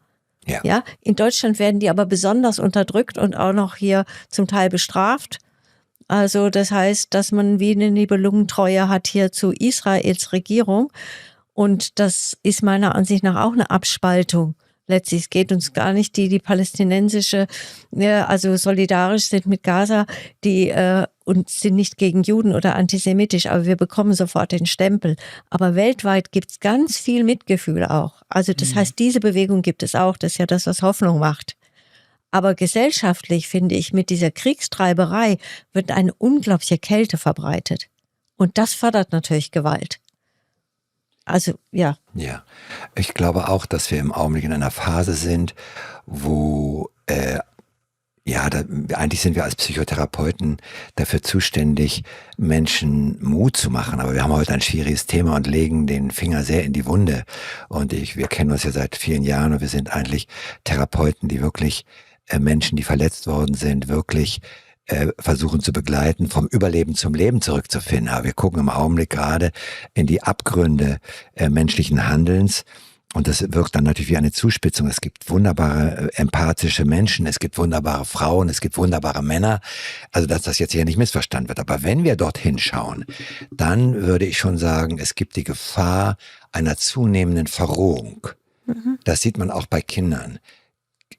Dass Kinder streiten, dass Kinder auch mal gemein zueinander sind, dass sie sich hauen, dass die raufen, dass sie sich wehtun. Das gehört alles in den Bereich von normaler Aggression. Aggression ist eine Energie, die wir brauchen auch in der Auseinandersetzung, um uns abzugrenzen, um zu zeigen, ich bin stark, du bist auch stark, und es gibt Konkurrenz, es gibt Rivalitäten und es tut auch manchmal weh. Das heißt also, es geht nicht um Aggressionen zu tabuisieren, aber Gewalt und Destruktivität wird gelernt. Aggression ist eine Energie, die uns Menschen Gott sei Dank zur Verfügung steht. Das machst du nicht mit mir. Und sonst werde ich richtig böse, wenn du das mit mir machst. Das ist gut, wenn Menschen aggressiv sein können. Aber Destruktivität und Gewalt wird an Vorbildern gelernt. Und das ist im Augenblick das Dramatische, dass wir in der Pornografie, durch die Kriege überall und durch die Mächtigsten im Augenblick, von Donald Trump bis all den Leuten, als Vorbild haben, dass der Stärkere setzt sich durch. Unter normalen Bedingungen, wenn zwei Tiere miteinander kämpfen und der Stärkere setzt sich durch, dann geht der andere in die Unterwerfung und der Kampf hört auf. Ja. Das ist das Signal, eigentlich nicht weiter kämpfen zu müssen. Was aber im Augenblick hier passiert, wir sehen arme kleine Schulkinder, die miteinander raufen, was normal ist, und ein Kind liegt schon am Boden und die Kinder lernen, auf den am Boden liegenden noch draufzutreten. Das heißt, selbst die Beendigung dieser evolutionäre Impuls, dass Unterwerfung das Signal ist es okay, ich akzeptiere, dass du der Stärkere bist, wird verlernt, und die Destruktivität, ich würde sagen, es gibt nicht mehr Straftaten, das ist ja auch immer wieder die Frage der polizeilichen Kriminalstatistik, aber das Ausmaß an Verrohung und die Formen von destruktiver Gewalt, die nehmen zu. Das ist unbequem. Da gibt es ja viele Statistiker, die sagen, ist das an alles schlimmer geworden? Aber wenn du mich fragst, ist meine Erfahrung, die Form, wie Gewalt und Macht missbraucht wird, die werden rüder, brutaler und destruktiver, unmenschlicher. Ja, es gab doch jetzt auch die neue Statistik, dass zwar insgesamt die Kriminalität gesunken ist, aber zum Beispiel die Gewalt gegen Frauen gestiegen ist. Häusliche Gewalt, hat einer gesagt vor ein paar Tagen im Fernsehen, dass jeden Tag 2 Frauen, praktisch gibt es einen Mordversuch an denen und fast jeden Tag stirbt eine davon, dann wird ermordet. Ja. Das ist gestiegen. Ja. Ja, auch dieses Thema überhaupt, dass Frauen geschlagen werden. Dass jemand überhaupt auf die Idee kommt, die körperliche Überlegenheit gegenüber Frauen auszuüben. Und dann gab es jetzt eine Untersuchung, überhaupt Gewalt in Beziehungen und Gewalt, da wurde dann bei Männern und Frauen untersucht und auch Männer sind betroffen und es wird dann verglichen, dass doch nicht so schlimm ist bei den Frauen, aber da wird eine Ohrfeige, die ein Mann kriegt, verglichen mit einem niedergeschlagen werden von einer Frau. Das ist ein Unterschied und das ist in der Untersuchung gar nicht mehr richtig drin. Zahlen machen nicht mal das ganze Ausmaß deutlich, aber wenn man sich klar macht, dass in einer offiziellen polizeilichen Kriminalstatistik von den gemeldeten Fällen 2024 statistisch erfasst sind, circa 250.000 gemeldete Fälle von häuslicher Gewalt. Wir sprechen jetzt nicht unbedingt über sexuelle Ausbeutung, sexualisierte Gewalt. Und das ist nur das sogenannte Hellfeld. Die vielen Fälle, die nicht gemeldet werden, weil Scham und Schuld und verschiedene Faktoren dazu führen, dass solche Gewalttaten häufig gar nicht angezeigt werden. Heißt, wir haben wirklich ein gesellschaftliches Problem in der Haltung zu körperlicher Gewalt und sexueller Ausbeutung. Und wenn die gesellschaftlich akzeptiert, gefördert wird durch Pornografie und das ein Milliardengeschäft ist und das in den Game Conventions Kinder mit immer brutaleren Spielekonsolen gefüttert werden. Das ist nochmal ein anderes Thema. Die Ego-Shooter-Spiele sind damals entwickelt worden, um die Tötungshemmung für Soldaten zu mindern. Um diesen normalen menschlichen Reflex nicht zu töten, abzumachen, trainiert man Soldaten, dass sie wirklich zielen können, um einen Gegner zu erschießen. Das heißt also, auch das gehört mit dort hinein, dass eine riesige Industrie nicht ein paar interessante Spiele auf den Markt bringt, sondern dass das Ausmaß an gespielter Gewalt, Zerstörung und Destruktivität parallel dazu weiter gefördert wird. Was macht das mit den Köpfen von Kindern? Die werden nicht alle zum Amokläufer, das stimmt. Das ist ein Gegenargument, ja? Also auch hier haben wir ein gesellschaftliches Problem, das eigentlich die Empathielosigkeit und die Gewaltbereitschaft tendenziell ideologisch stützt. Wir haben ja jetzt über die Täterdynamik gesprochen, als auch über die Opferdynamik. Und was daraus resultiert, ist ja die Opfer-Täter-Dynamik. Und das fand ich zum Beispiel auch nochmal besonders interessant, weil auch hier ist es ja wieder so, wie bei vielen Sachen, man kann das ja oft nicht getrennt betrachten, sondern man muss es ja in Verbindung betrachten. Vielleicht könnt ihr aus eurer psychologischen, als auch psychotherapeutischen und ärztlichen Sicht das nochmal erklären. Also wie funktioniert diese Opfer-Täter-Dynamik an sich? Ne? Und das geht ja dann weiter auch in die Gesellschaft. Weil da gab es ein paar sehr interessante Aspekte, auf die ich nochmal gern zu sprechen kommen wollen würde. Wenn wir von Opfer-Täter-Dynamik sprechen, dann denken wir an die Situation, wenn es passiert. Wir sollten aber für unsere Zuhörer deutlich machen, dass ich und ich glaube du, Ulrike, auch, wir von Betroffenen sprechen. Wir sprechen von Überlebenden. Opfer-Täter-Dynamik bezieht sich, was passiert dynamisch in der Situation, wo Misshandlung, wo Ausbeutung geschieht. Das ist die Dynamik. Später handelt es sich um Betroffene und ich denke im Augenblick an diejenigen, die nicht mehr in den Täternetzwerken festhängen, sondern die es hinter sich haben und die natürlich an Symptomen leiden. Ein Punkt, bevor wir darauf einsteigen, du hast da vielleicht ein paar gute Beispiele, Ulrike, möchte ich noch sagen, wenn du mit Epstein und diesem riesigen weltweiten Netzwerk mit ein paar Fragen begonnen hast, ich glaube, was dazu noch wichtig ist, nicht alle Details, die können wir gar nicht referieren. Es gibt Millionen von Files. Anfang des des Jahres ist unter politischem Druck dann das amerikanische Justizministerium der USA verpflichtet worden, die Sachen rauszugeben mit wochenlangen Verzögerungen. Und zum jetzigen Zeitpunkt ist klar, dass Hunderttausende von Files noch fehlen, dass ein großer Teil der Beweismittel geschwärzt, Fotos, Videos, Texte, Mails austauscht. Das heißt also, wenn wir über Täternetzwerke und über Täterstrategien sprechen, dann ist ein wesentlicher Teil die Ausblendung, die Verleugnung und die Bagatellisierung und der Versuch, die Realität nicht ans Licht kommen zu lassen. Das ist eine der wesentlichen Täterstrategien, dass es nicht deutlich wird, was ein Täter wirklich gemacht hat. Das gehört mit zur Tätermentalität, zum Täterverhalten. Ja?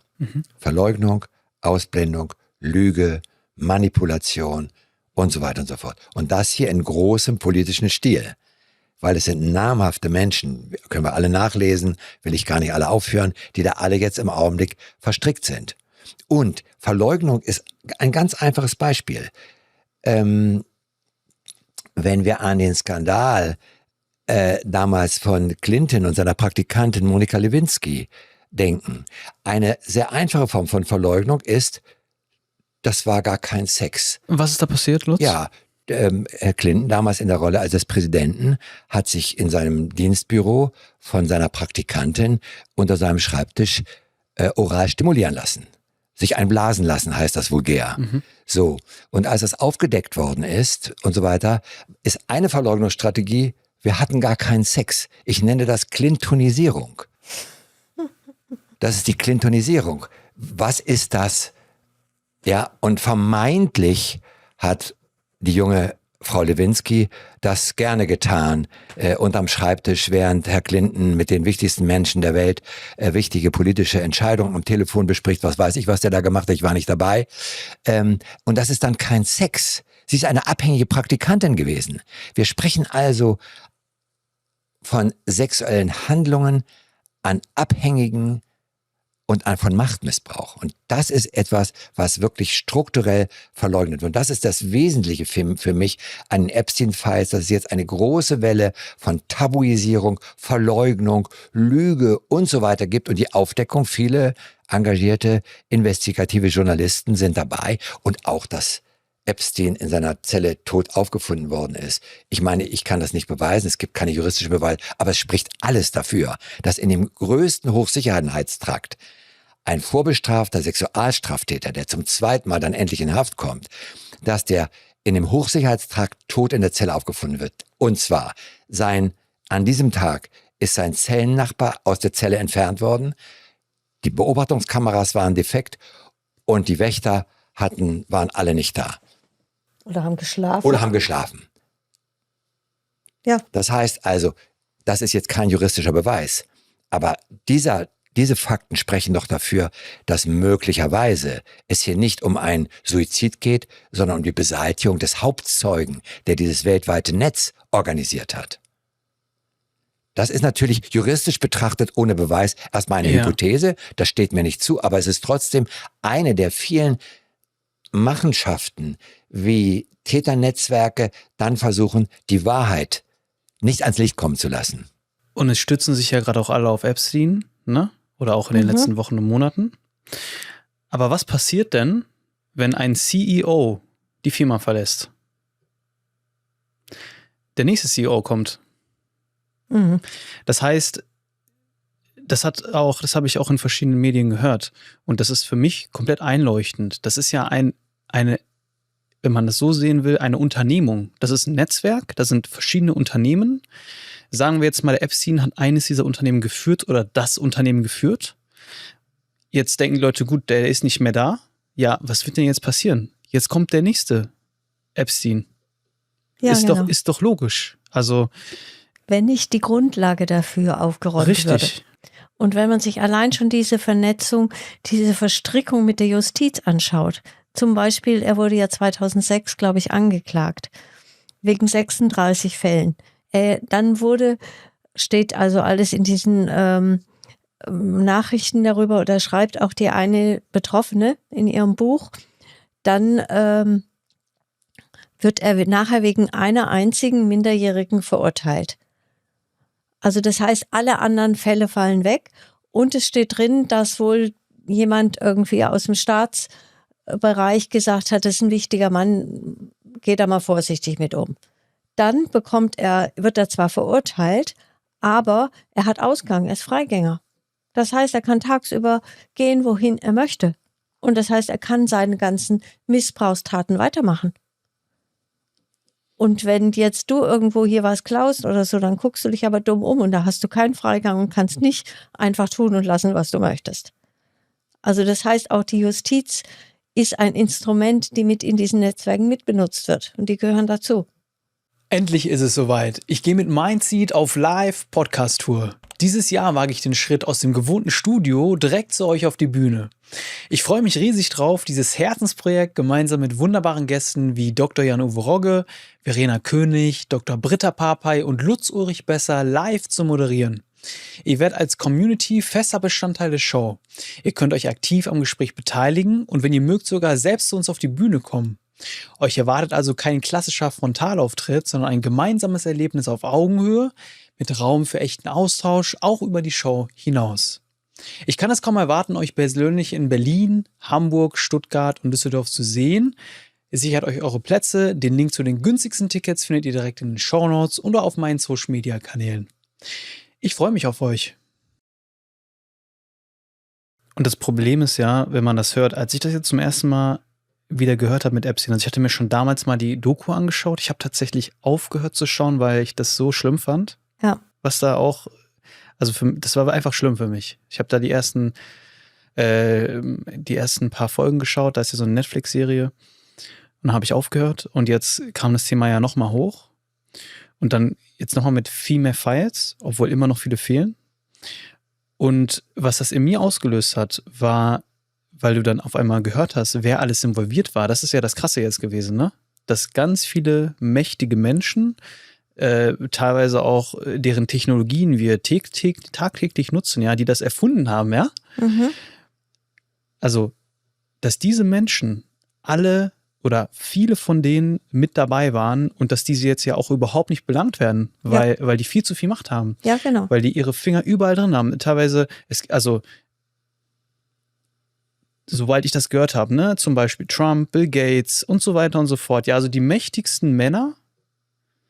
Die Tech-Milliardäre, Peter Thiel, alle sind in irgendeiner Weise involviert. Ja, gegen Trump gibt es zum Beispiel die Aussage, dass die ja damals als 13-Jährige von einer Frau sagte, dass sie zum Oralsex gezwungen wurde von Trump.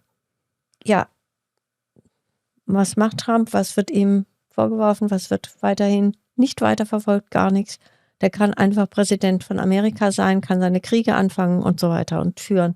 Und hat die Justiz manipuliert, die derzeitige Justizministerin, die ursprünglich da für die Aufdeckung zuständig war, die ist jetzt, es reicht, wir müssen nicht weiter nachschauen. Und man sieht tausende von Seiten geschwärzter Bilder, Videos und Files, wo deutlich wird, mit welcher perfiden Form die ihre E-Mails ausgetauscht haben, um sich auf Epsteins Insel zu treffen und dort wilde Partys zu feiern. Und das Gravierendste ist, und da riskiere ich jetzt auch sozusagen, wenn bestimmte kritische Zuhörer das jetzt sagen, dass ich da, als Verschwörungstheoretiker abgekanzelt werde. Es gibt Hinweise, dass es eben nicht nur Spaß, sexuelle Ausbeutung und Spaß in Anführungsstrichen mit Frauen war, sondern dass vor allen Dingen auch Kinder bis hin ins Kindesalter auch dort ausgebeutet sein sollen. Und es ist völlig klar, dass das nicht ans Licht kommen soll. Warum schwärzen?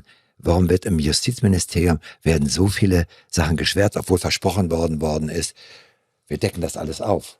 Ja, man wirft eine tote Katze auf den Tisch und dann sind alle über die tote Katze erschrocken und das eigentlich, worum es geht, wird dann ausgeblendet. Ich fand einen Satz von meiner engsten Mitarbeiterin sehr einleuchtend, als wir auch darüber gesprochen haben und das für uns alle sehr schockierend war. Das war, eigentlich müssten wir alle auf die Straße gehen. Ja, genau. Aber es passiert nicht. Ja, es ist anstrengend und unbequem. Und ich will mich da gar nicht rausnehmen, weil ich war auch nicht auf einer Demo.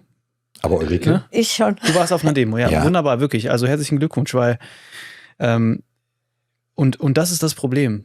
Weil wenn wir alle auf die Straße gehen würden, dann wird sich ja was ändern. Ja, und darum geht es auch. Und ich glaube schon, das wäre auch diese Perspektive, wobei wir vielleicht dann nachher dazu kommen. Aber wir gewöhnen uns dran, ja. Wir hören voller Entsetzen das von Giselle Pellicot.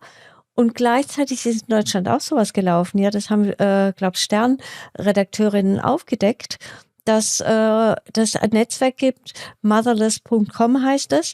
Das ist ein nicht verbotenes, nicht Darknetz, wo Männer auch Bilder von betäubten Frauen reingesetzt haben und beraten. Sogar im Netz haben die einen Mann beraten, wie er das am besten machen kann, wie er die Dosierung der Medikamente so macht, dass sie nicht unbedingt stirbt. Und die haben das aufgedeckt, haben Filme und Ergebnisse an die Polizei weitergegeben und es passierte ein Jahr lang nichts. Sie haben entweder nachgefragt, nachgebohrt und schließlich wurde es an die richtige Polizeistelle gegeben. Und innerhalb einer Woche hatten sie einen dieser Täter, haben da eine Hausdurchsuchung gemacht, haben festgestellt, also es gibt da Videos ohne Ende darüber. Und es gab auch ein Video, bei dem die Frau fast gestorben ist. Ja, wo der Mann sagt, oh, jetzt atmet sie nicht mehr. Okay, jetzt warten wir mal ab, dann hat sie wieder geatmet. Und die Frau sagt, ich hätte in der Zeit sterben müssen, wo die nichts tun. Also dieses Weggucken ist auch ein Teil gesellschaftlich und ich denke, wir müssen uns empören. Also Courage macht das zum Beispiel, auch andere, dass man auch auf die Straße geht, dass man das als Forderung mit hat, genauso wie wir gegen Prostitution auf die Straße gehen oder auch gegen Pornografie, aber auch gegen diese besondere Ausbeutung von Frauen. Also dieses, dass wir uns auch weltweit vernetzen gegen sowas. Und das würde ich gerne unterstützen. Wir brauchen eben nicht nur die sachliche Information, sondern ein Stück emotionaler, angemessener Beteiligung. Da gibt es einen guten Spruch, den ich auch gerne in den Fortbildungen Kollegen mitgebe und ihnen Mut mache. Die Vernunft kann sich mit größerer Wucht dem Bösen entgegenstellen, wenn der Zorn ihr, der Vernunft, dienstbar zur Hand geht. Die Versachlichung ist zum Teil notwendig, aber ich brauche eine Energie, so geht es nicht. Ich brauche eine angemessene Form von Auflehnung gegen das, was passiert. Und ich muss durchschauen, welche Strukturen der Ausblendung, Bagatellisierung, Verleugnung und der Lüge zu den Machenschaften in den Täternetzwerken und in den Strukturen existieren. Bevor wir da nochmal tiefer einsteigen, ich hatte ja gerade erwähnt, dass mich diese Opfer-Täter-Dynamik insbesondere interessiert. Warum habe ich das gesagt? Weil also wir haben ja schon mal, Lutz auch, wir zusammen sogar über die Opfer-Täter-Dynamik gesprochen. Und da habe ich letztens auch im Zusammenhang mit diesem Epstein-Geschehen einen Podcast gehört, den du mir sogar geschickt hast, Lutz, mit eben Michaela Huber, wo sie erzählt hat, dass, und das würde ich gerne nochmal auch für unsere Community hier sichtbar machen, dass da eine ganz spezielle Opfer-Täter-Dynamik entsteht, dass nämlich die Opfer teilweise bis an den Rande also an die Grenze gebracht werden, dass sie fast sterben. Und da eine ganz besondere Opfer-Täter-Bindung entsteht, auch auf Seite des Opfers. Also das ist so ein Suchtmechanismus entwickelt. Ja. Das würde ich gerne nochmal besser verstehen. Mal, ja. Abgesehen davon, dass Michaela sicherlich eine der zu Recht honorierten und mit verschiedenen Awards ausgestattete Top-Expertin ist. Wir kennen uns gut und ich schätze sie sehr.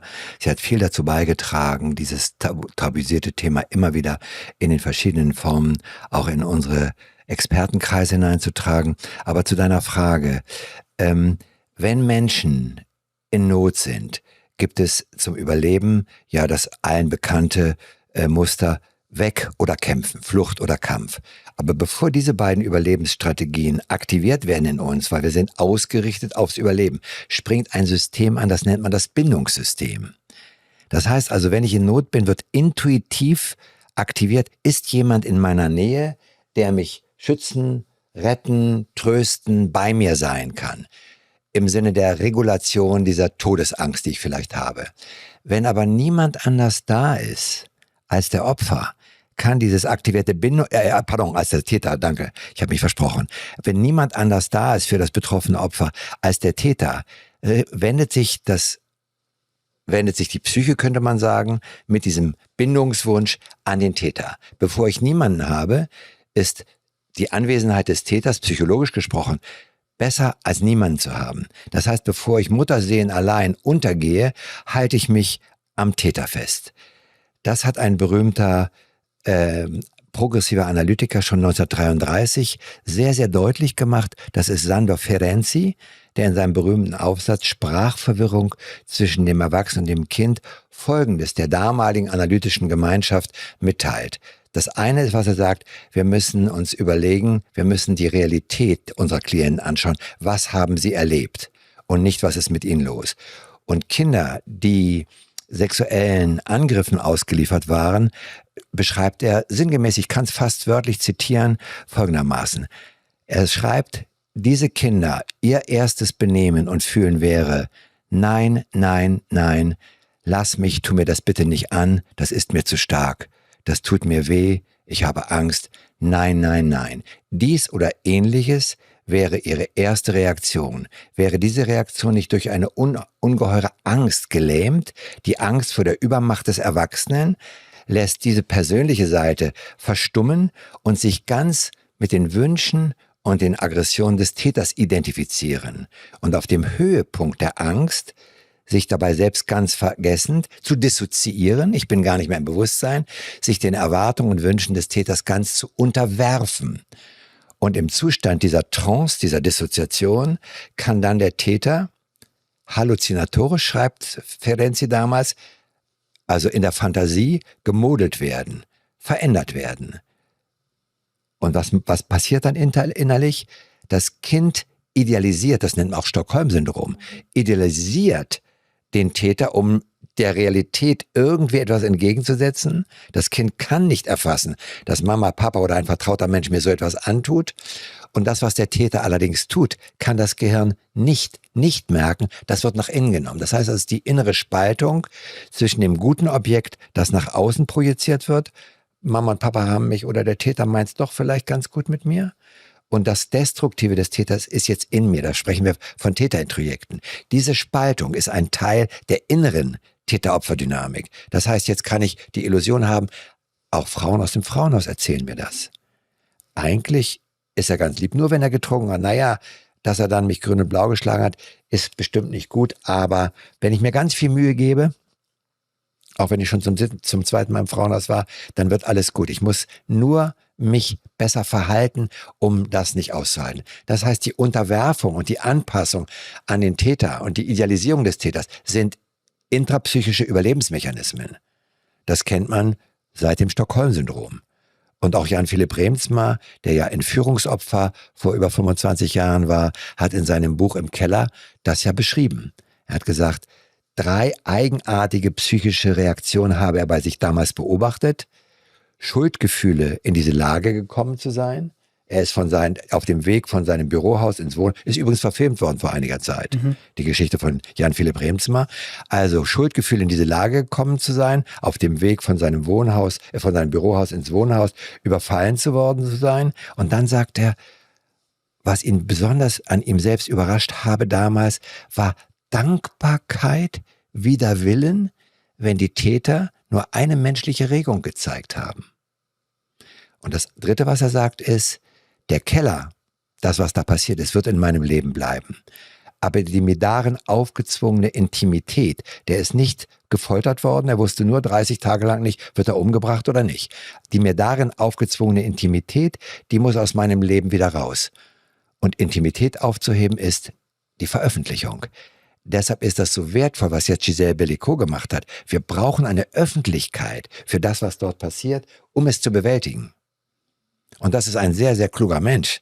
Der ist nicht sexuell gefoltert worden. Der war nur 30 Tage im Keller, ungewiss, ob er das überlebt oder ob er umgebracht wird. Also diese psychologischen Mechanismen, die Dynamiken, Täter-Opfer-Dynamiken im Inneren des Menschen, das ist etwas natürlich für gut ausgebildete Psychotherapeuten wie Ulrike und mich und viele Kollegen, die damit auch kompetent arbeiten können. Das ist auch eine innere Täter-Opfer-Dynamik. Also letztlich an Beispielen auch, dass sie sich schuldig fühlen dafür. Ja, also das heißt, ich hatte eine Klientin lange, die mit 11 das erste Mal auch vergewaltigt wurde. Und zwar haben das ihr Jugendliche so im Sinne gesagt, ja, um den richtigen Mann und die richtige Nähe zu finden, musst du mit so und so vielen schlafen. 11 Jahre. Und dann haben sie vergewaltigt. Dann mit 13 nochmal und später auch. Und sie fühlte sich schuldig davon. Und sie sagte, ich bin doch schuld, weil ich immer wieder hingegangen bin. Aber sie war wie abhängig, weil das die einzigen waren, die Aufmerksamkeit für sie hatten, die geguckt haben, wo sie wichtig war. Und sie sagte mir nachher, dass sie in diesem Sexualakt sich mächtig gefühlt hat, weil die Männer praktisch sie wollten und sexuelle Gefühle hatten und sozusagen und zu einem Orgasmus kamen und dass sie das gemacht hat. Aber das zu verstehen, dass sie selber dabei eigentlich das Opfer geworden ist, das hat eine ganze Weile gedauert. Sie hatte aber viele, viele Symptome. Und da hinein gehört genau dieser wichtige Ausspruch von Giselle Bellicot, den kann man ergänzen. Genau. Die Scham und die Schuld muss die Seite wechseln. Und das geht nur, wenn wir hinschauen.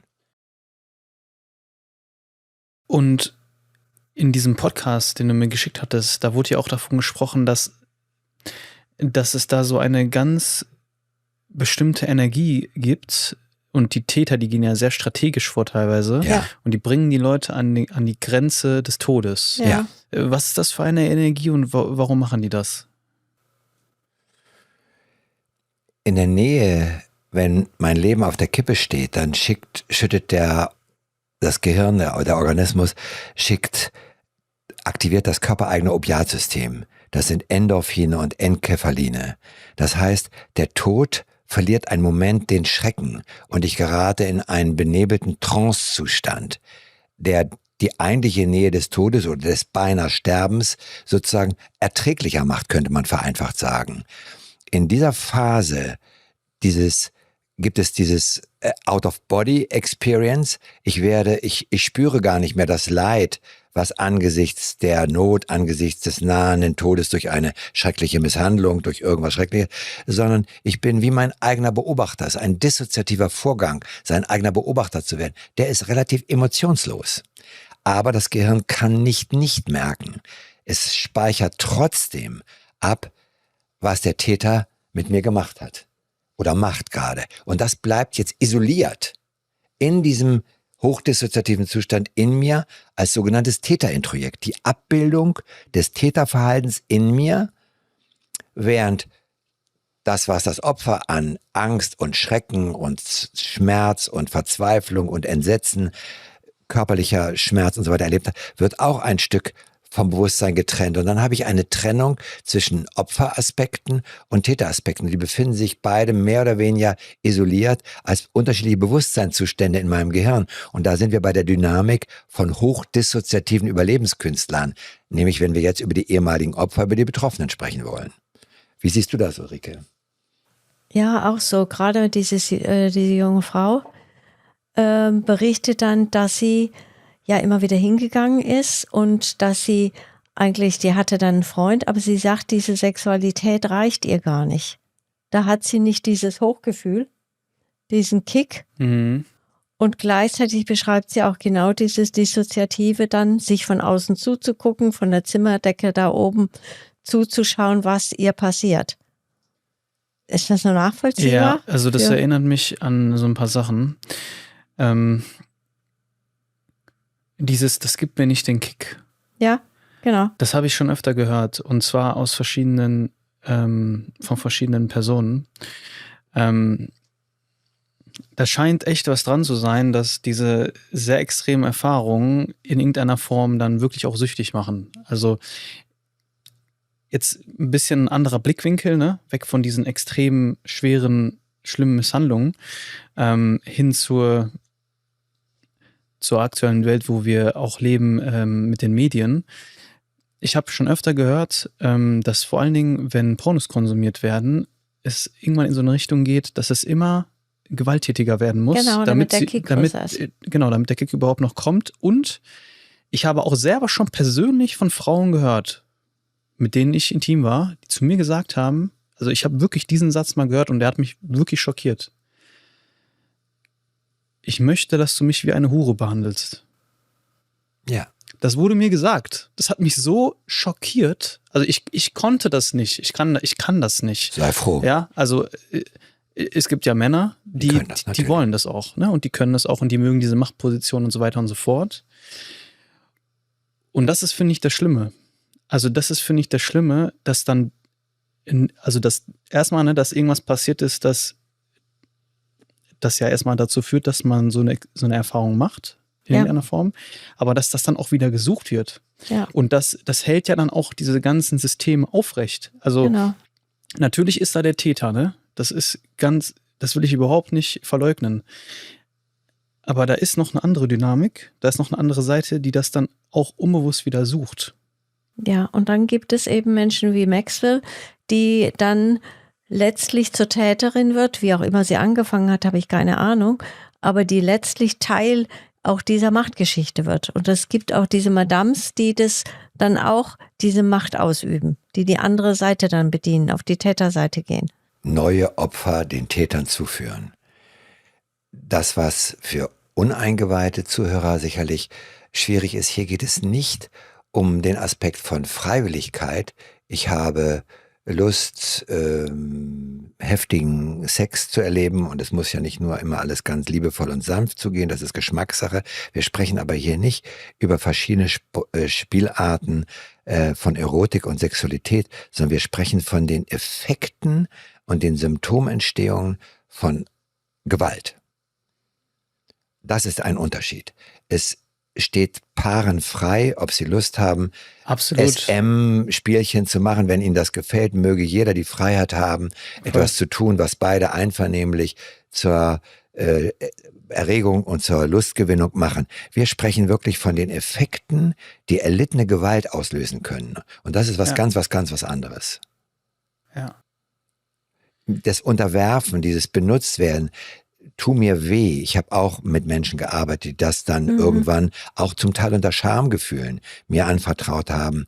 Ja, ich kann eigentlich das gar nicht genießen, eine zärtliche, erotische, liebevolle, lustvolle Begegnung in der einen oder anderen Form, sondern ich brauche irgendwie einen Aspekt, der ein Stück Gewalt gegen mich richtet. Ich sag euch noch einen Satz, den ich mal gehört habe. Leon, du schlägst ja gar nicht richtig zu. Ja. Ja, genau. Und das ist so, wenn du das Sexualität zusammen mit Gewalt erlebst, Gerald Hüther sagt, das verbindet sich im Gehirn als Gemeinschaft, ja. So ähnlich wie wenn die Jungs schon ganz früh Pornos angucken mit Gewalt, dann verbindet sich für sie Sexualität und sexuelle Begierde mit Gewalt. Ja. Und dann muss das zusammenschaukeln und zusammenkommen. Und das ist auch bei den Überlebenden. Und jetzt, finde ich, sieht man mal schön die Vernetzung dieser ganzen Sachen. Weil dann, was passiert dann? Also, das ist dann in den Pornos enthalten. Ganz junge Kinder konsumieren diese Pornos wieder. Genau. Und das ist wie so eine Verstrickung, die sich dann durch die Gesellschaft zieht. Und das nährt dann auch wieder alles das Patriarchat. Ja. Eine Schulleiterin einer mittleren Stadt in der Nähe von Hannover hatte mich und andere zu Gewaltpräventionsvorträgen in ihrer großen Schule eingeladen und so weiter. Und ich habe ein bisschen über die Auswirkungen von Medien und Vorbildern gesprochen, auch zu diesem Thema. Und als wir dann abends, es waren 80 Lehrer, Schüler, Eltern dabei, und ich habe auf diese Gefahren hingewiesen, die du gerade erwähnt hast. Und dann sagte Herr Besser, ich bin so froh, dass Sie das versucht haben, deutlich zu machen. Schauen Sie mal, was ich hier habe. Und dann packte sie einen kleinen zusammengefalteten DIN A4-Blatt, das so auf Briefmarkengröße zusammengefaltet war, ganz künstlerisch. Schauen Sie mal, was ich hier habe. Machte das auf. Das habe ich einem 10-jährigen Jungen aus der 4. Klasse am Ende einer Pause auf dem Schulhof abgenommen. Und nennen wir ihn mal Paul, hab den kleinen Paul gefragt, Paul, du musst ja schnell in deine Klasse, der Unterricht beginnt ja gerade. Magst du mir mal zeigen, was du da gerade gemacht hast? Und da zeigt er das. Und was ist zu sehen? Sie hat mir das gezeigt. Ja, da ist auf einem DIN A4-Blatt akribisch eine weibliche geöffnete Vagina zu sehen, ein erregierter Penis, aus dem es herausspritzt, und ein Akt, wie ein Mann eine gefesselte Frau von hinten nimmt. Malt ein 10-Jähriger während der Schulzeit. Das hat nichts mit Doktorspielen, mit Interesse an der Körperlichkeit, mit einer gesunden sexuellen Entwicklung. Sexualität ist ein wichtiges Element in unserem Leben, eine Energie, sondern das ist das Fatale, dass wir nicht wahrhaben oder große Teile der Gesellschaft und in der Politik nicht wahrhaben wollen, welche Gefahr in diesem auch jetzt medial gewaltverherrlichten Milieu, in unserem System sozusagen als Normalität existiert und geduldet und wird. Das ist Und das, jetzt, was mich... ja. Ja, entschuldige bitte, Ulrike. Nee. Also ein anderes Beispiel bis in die Handlung rein. Ein Praktikant erzählt mir in der Supervision, dass er was ganz Furchtbares erlebt hat und die anderen Mitarbeiter sagen, ja, das musst du hier sagen.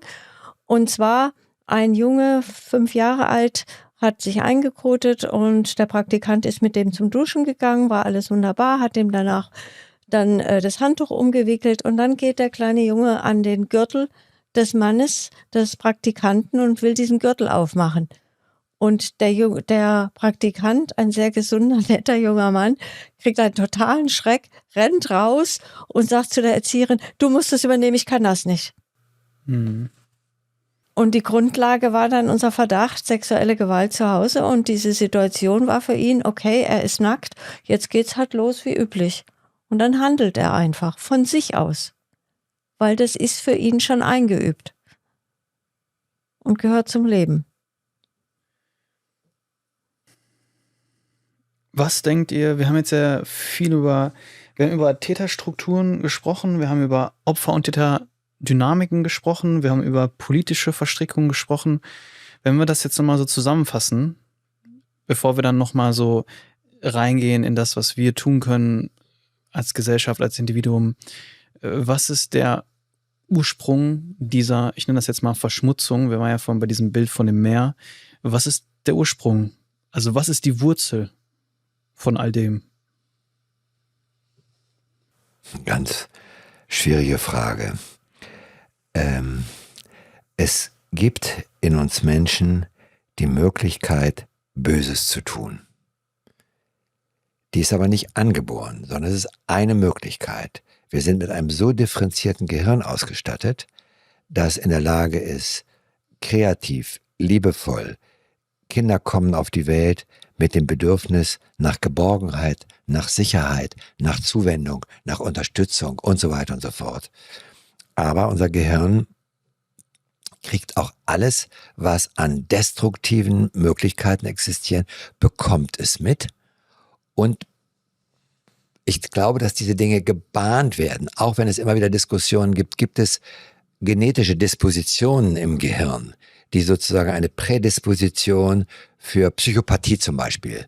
Ja, gibt so ein berühmtes Buch, Der Psychopath in mir, wo sozusagen ein Neuroforscher, ein interessanter Neuroforscher, die Gehirne mit modernen PET-Scans untersucht hat, kann man bei Psychopathen, die eiskalt grausame Dinge machen, kann man dort im Gehirn bestimmte Strukturen erkennen, die das üblich machen. Ja, das gibt es tatsächlich. Wie das so entstanden ist, weiß man nicht. Und dann hat man ihm ein Gehirn vorgelegt und hat gesagt, was ist das? Und hat gesagt, naja, das und das, da sieht man im Hippocampus und im Frontalhirn, sieht man doch ein paar verminderte Strukturen. Das ist ein Psychopathengehirn. Und dann haben die Kollegen ihm gesagt, das ist dein Gehirn. Genau. Und dann hat er angefangen zu überlegen, wie kommt es, dass ich nicht zum Psychopathen geworden ist. Und dann erinnerte er sich daran, dass er eine ganz tolle Mutter hatte, die gemerkt hat, dass er manchmal emotional wenig schwingungsfähig war. Also dass er eine Tendenz hatte, emotional nicht so sensibel zu sein. Also eine Tendenz, affektiv nicht so berührbar zu sein, nennen wir es mal. Mhm. Und die hat ihn so liebevoll gefördert, dass diese Tendenz sich nicht ausgeprägt hat, aber er erinnerte sich, dass er zu den Menschen gehört, die eher so sehr sachlich, abstrakt, nüchtern die Dinge betrachten. Und wenn ich mich emotional nicht berühren lasse, dann werde ich deshalb nicht gleich zum Psychopathen. Aber die Prädisposition später auf erschreckende Dinge, auf Mitgefühl und so weiter nicht so reagieren zu können, die mag eine genetische Disposition haben. Aber die Ausprägung geschieht durch Erfahrung. Das nennen wir Neuroplastizität. Menschen werden nicht böse geboren. Wir sprechen aber wirklich darüber, was Menschen unglaublich Böses tun können. Also ich sehe darin einfach die gesellschaftlichen Ursachen. Ja. Ja, also wenn es Ausbeutung gibt, wenn es Unterdrückung gibt, ja, wenn es die Zerstörung der Umwelt gibt, in dieser Form und noch geleugnet wird, wenn andere sich bereichern können, wenn es dieses wahnsinnige Reichtum gibt und der Gegensatz die Armut immer größer wird, wenn es Kriege gibt, ja, also das nenne ich alles kapitalistisches System, dann fördert das diese ganze Gewalt. Jeder Krieg ruft es wieder hervor. Ja, dass es zum Beispiel Vergewaltigung als Kriegswaffe gibt. Was damals in dem Krieg, Balkankrieg nennt man das, in Sarajevo passiert ist, ja, wo die Frauen praktisch vergewaltigt wurden, auch Männer wurden vergewaltigt, um sie zu demütigen und die ganze gesellschaftlich also zu zerstören. Und dann wurden sie 9 Monate festgehalten, damit sie ein serbisches Kind kriegen. Zum Beispiel, dass solche Gewalt möglich ist. Da geht es um Gewalt, um Macht, um Einflussgebiete, um Rohstoffe. Und das fördert natürlich dann auch die individuellere Gewalt und diese Netzwerke. Also von daher denke ich, es ist die Frage eines Systems. Wir brauchen eigentlich ein System ohne diese Ausbeutung, ohne Kriege, ohne Zerstörung der Natur. Und das heißt auch nur, dass auf der Ebene Mann und Frau auf einer Ebene sind. Ja, und dass Männer und Frauen eigentlich in guter Weise miteinander umgehen können. Es ist nicht der Mann an sich, sondern das System. Kann ich nur unterstützen, ist meine Haltung auch, dass das überzogene Männlichkeitsideal des Patriarchats und der ungesteuerte Kapitalismus sind zwar Ausbeutungssysteme. Ja, das ist was anderes. Wir sprechen jetzt nicht über die politische Diskussion. Ja doch, ich habe es eigentlich schon gesagt. Dass Wirtschaft funktionieren muss, ist klar. Aber dass sie nicht reguliert wird, heißt, das öffnet Tor und Riegel für Ausbeutung. Da sind wir natürlich mitten in der aktuellen Diskussion, die will ich jetzt hier nicht vertiefen. Aber der ungesteuerte Kapitalismus, der nur auf Gewinnmaximierung aus ist ein Ausbeutungssystem. Ausbeutung von Natur, von Menschen und so weiter und so fort. Wir brauchen eine soziale Marktwirtschaft, in der der soziale Aspekt und die wirtschaftlichen Dinge auf den Menschen gerichtet sind und nicht auf die Gewinnmaximierung von einigen mächtigen Konzernen.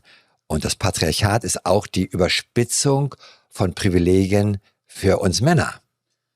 Momentan scheint es ja so, und das ist meine Meinung, dass es wieder mehr in extreme Formen geht und dass es eigentlich nicht in die Richtung geht, dass wir irgendwie wieder sozialer agieren, denken und uns engagieren, sondern dass sogar diese ausbeuterischen Systeme ja noch mehr Macht bekommen, dass sie noch mehr gefördert werden, ne? Indem auch politisch es aus meiner Sicht, aus meinem Gefühl in eine ganz klare Richtung geht.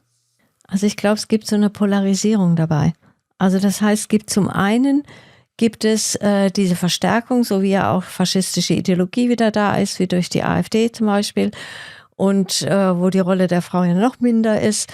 Und dieser Rassismus wieder und Patriotismus und Bio-Deutsche vertreten wird und dann diese ganze Aufrüstung, also das weltweit gibt es ja wie eine Krise, dass auch diese Kriege da überall wie im Nahen Osten, wie jetzt Straße von Hormuz, wo es richtig gefährlich wird, dass es zum Weltkrieg kommt, ja, wo die Großmächte aufeinander knallen. Und das fördert natürlich so eine Ideologie, ja, so eine Machtideologie und Unterdrückung. Und auf der anderen Seite gibt es aber immer mehr Menschen auch, die dagegen sind, die das nicht wollen. Also in den USA gibt es einen Widerstand auch gegen diese ICE heißt die, glaube ich, diese rassistische Polizei, die Menschen praktisch gefangen nehmen, die irgendwie nur ein bisschen ausländisch aussehen. Aber es gibt auch eine totale Solidarität von der Bevölkerung. In Minnesota zum Beispiel, ja, die Leute verteidigen, verstecken.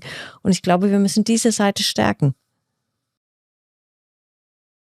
Das alles hat ja auch einen Grund, dass es dann in solche extremen Formen geht. Und einer, den ihr vorhin genannt habt, ist auch diese Hilflosigkeit, diese Machtlosigkeit, die ich auch gespürt habe, als ich diese ganzen Epstein-Files gelesen, gehört davon habe und so weiter. Schwer auszuhalten. Und was ist das Gefühl, das zum Beispiel in mir ausgelöst wird? Und ich glaube, dass in vielen ausgelöst wurde. Das Ding ist, ich dachte für lange Zeit, und wenn man älter wird, dann checkt man halt auch ein paar Sachen. Ne? Wenn man jünger ist, dann ist man ja auch noch sehr naiv. Und ich glaube aber jetzt auch nochmal, es hat auch bei den Erwachsenen nochmal ein Aufwachen stattgefunden durch diese Epstein-Files. Man denkt ja eigentlich, solche Systeme bestehen und die Mächtigen, idealerweise, sind ja nicht involviert. Das heißt, die Mächtigen können dann auch handeln und können sozusagen für Recht und Ordnung sorgen. So, das ist ja eigentlich das, was man sich wünscht. Das ist auch das, was wir früher in den Büchern, in den Kinderbüchern gelesen haben. Ja, so. Aber es ist nicht so. Genau, und das ist ja gerade das Schockierende, Ja. Und vor allen Dingen jetzt aktuell auch, dass man erfährt, krass, diese Menschen, die ja eigentlich sozusagen uns als Menschheit auch führen und die uns ja eigentlich dahin führen sollen, dass es uns gut geht, dass es uns besser geht und so weiter und so fort, sind mit involviert in diesen ausbeuterischen Systemen, in der Destruktivität und fördern das Ganze noch. Genau. Und wozu führt das? Du denkst dir, krass, wenn die involviert sind und niemand wird belangt, ich bin ja komplett machtlos. Ich bin ja komplett ausgeliefert. Was kann ich dagegen überhaupt tun? Ja. Und Angst Angst fressen Seele auf, sage ich mal. Und Angst und Machtlosigkeit und Hilflosigkeit führt dazu, dass Unterwerfung und Anpassung in den Vordergrund gehen. Und wenn wir sagen, wir müssen neben den vielen Menschen, die ja wirklich mutig protestieren, müssten wir auch wir Älteren nochmal wieder mit auf die Straße gehen. Ich denke da nur an die Umweltbewegung. Natürlich war das vielleicht strategisch nicht klug, sich auf die Straße zu kleben und den Ärger auf sich zu ziehen und dabei ganz zu vergessen, worum es der Umweltbewegung geht. Aber wir hören jeden Tag in den Nachrichten, dass unsere Umwelt gerade den Bach runtergeht. Ja. Und wenn man ganz ehrlich ist, wenn ich an meine Tochter denke, die ist da wirklich viel konsequenter als ich.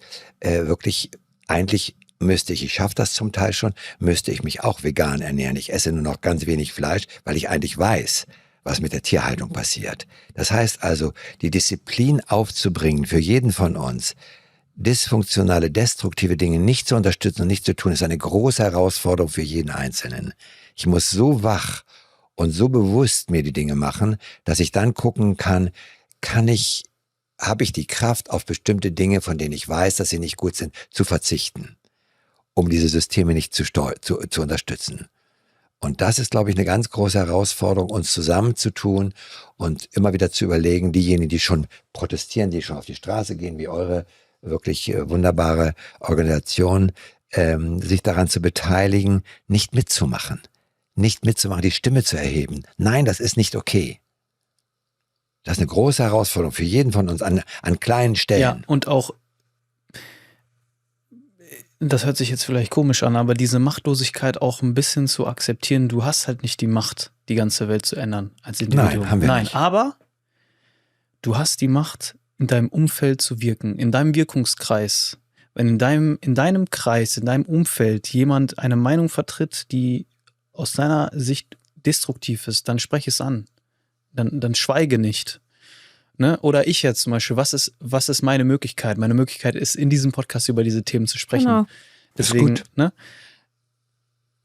To be honest, ich hätte auch in die Demonstration gehen können und vielleicht gehen sollen. So, ne? Also da muss man sich auch mal so ein bisschen an seinen eigenen Kopf fassen, sage ich mal, und dann auch mal, aber das ist, glaube ich, auch eine gewisse Hemmschwelle, weil das ist für uns ungewohnt. Ich war noch nie auf einer richtigen Demo und so, und dann ist es, ne? Und da muss man aber auch mal, also es wird sich halt auch nur was ändern, wenn wir an einem Strang ziehen, sozusagen, ne? Ich glaube, du sagst das Entscheidende, weil ich finde, das Individuelle, diese Entscheidung, auch dass man Vorbild ist, finde ich völlig richtig. Nur damit ändern wir das ganze System nicht. Und deswegen müssen wir das machen, was du gerade gesagt hast, mit den Fingern, wir müssen zusammenhalten. Also das heißt, es muss wirklich auch eine Masse werden und nicht diese schweigende Masse, weil viele sind empört. Es gab ja auch Millionen auf der Straße, wo der Merz mit irgendeiner Entscheidung mit der AfD gegangen ist im Bundestag. Ja, da war Tübingen vollgestopft. Da waren in ganz vielen Städten, da waren wirklich Millionen in Deutschland auf der Straße. Also da war wie der Wille, sowas wollen wir nicht. Ja? Und jetzt AfD-Zustimmung steigt, aber viele der AfD-Wähler durchschauen gar nicht, was die alle wollen. Das heißt, mit denen müssen wir diskutieren. Dann auf die Straße gehen, Widerstand. Ich finde auch interessant bei der Umweltfrage, da werden die sich auf die Straße kleben, halte ich auch nicht für günstig.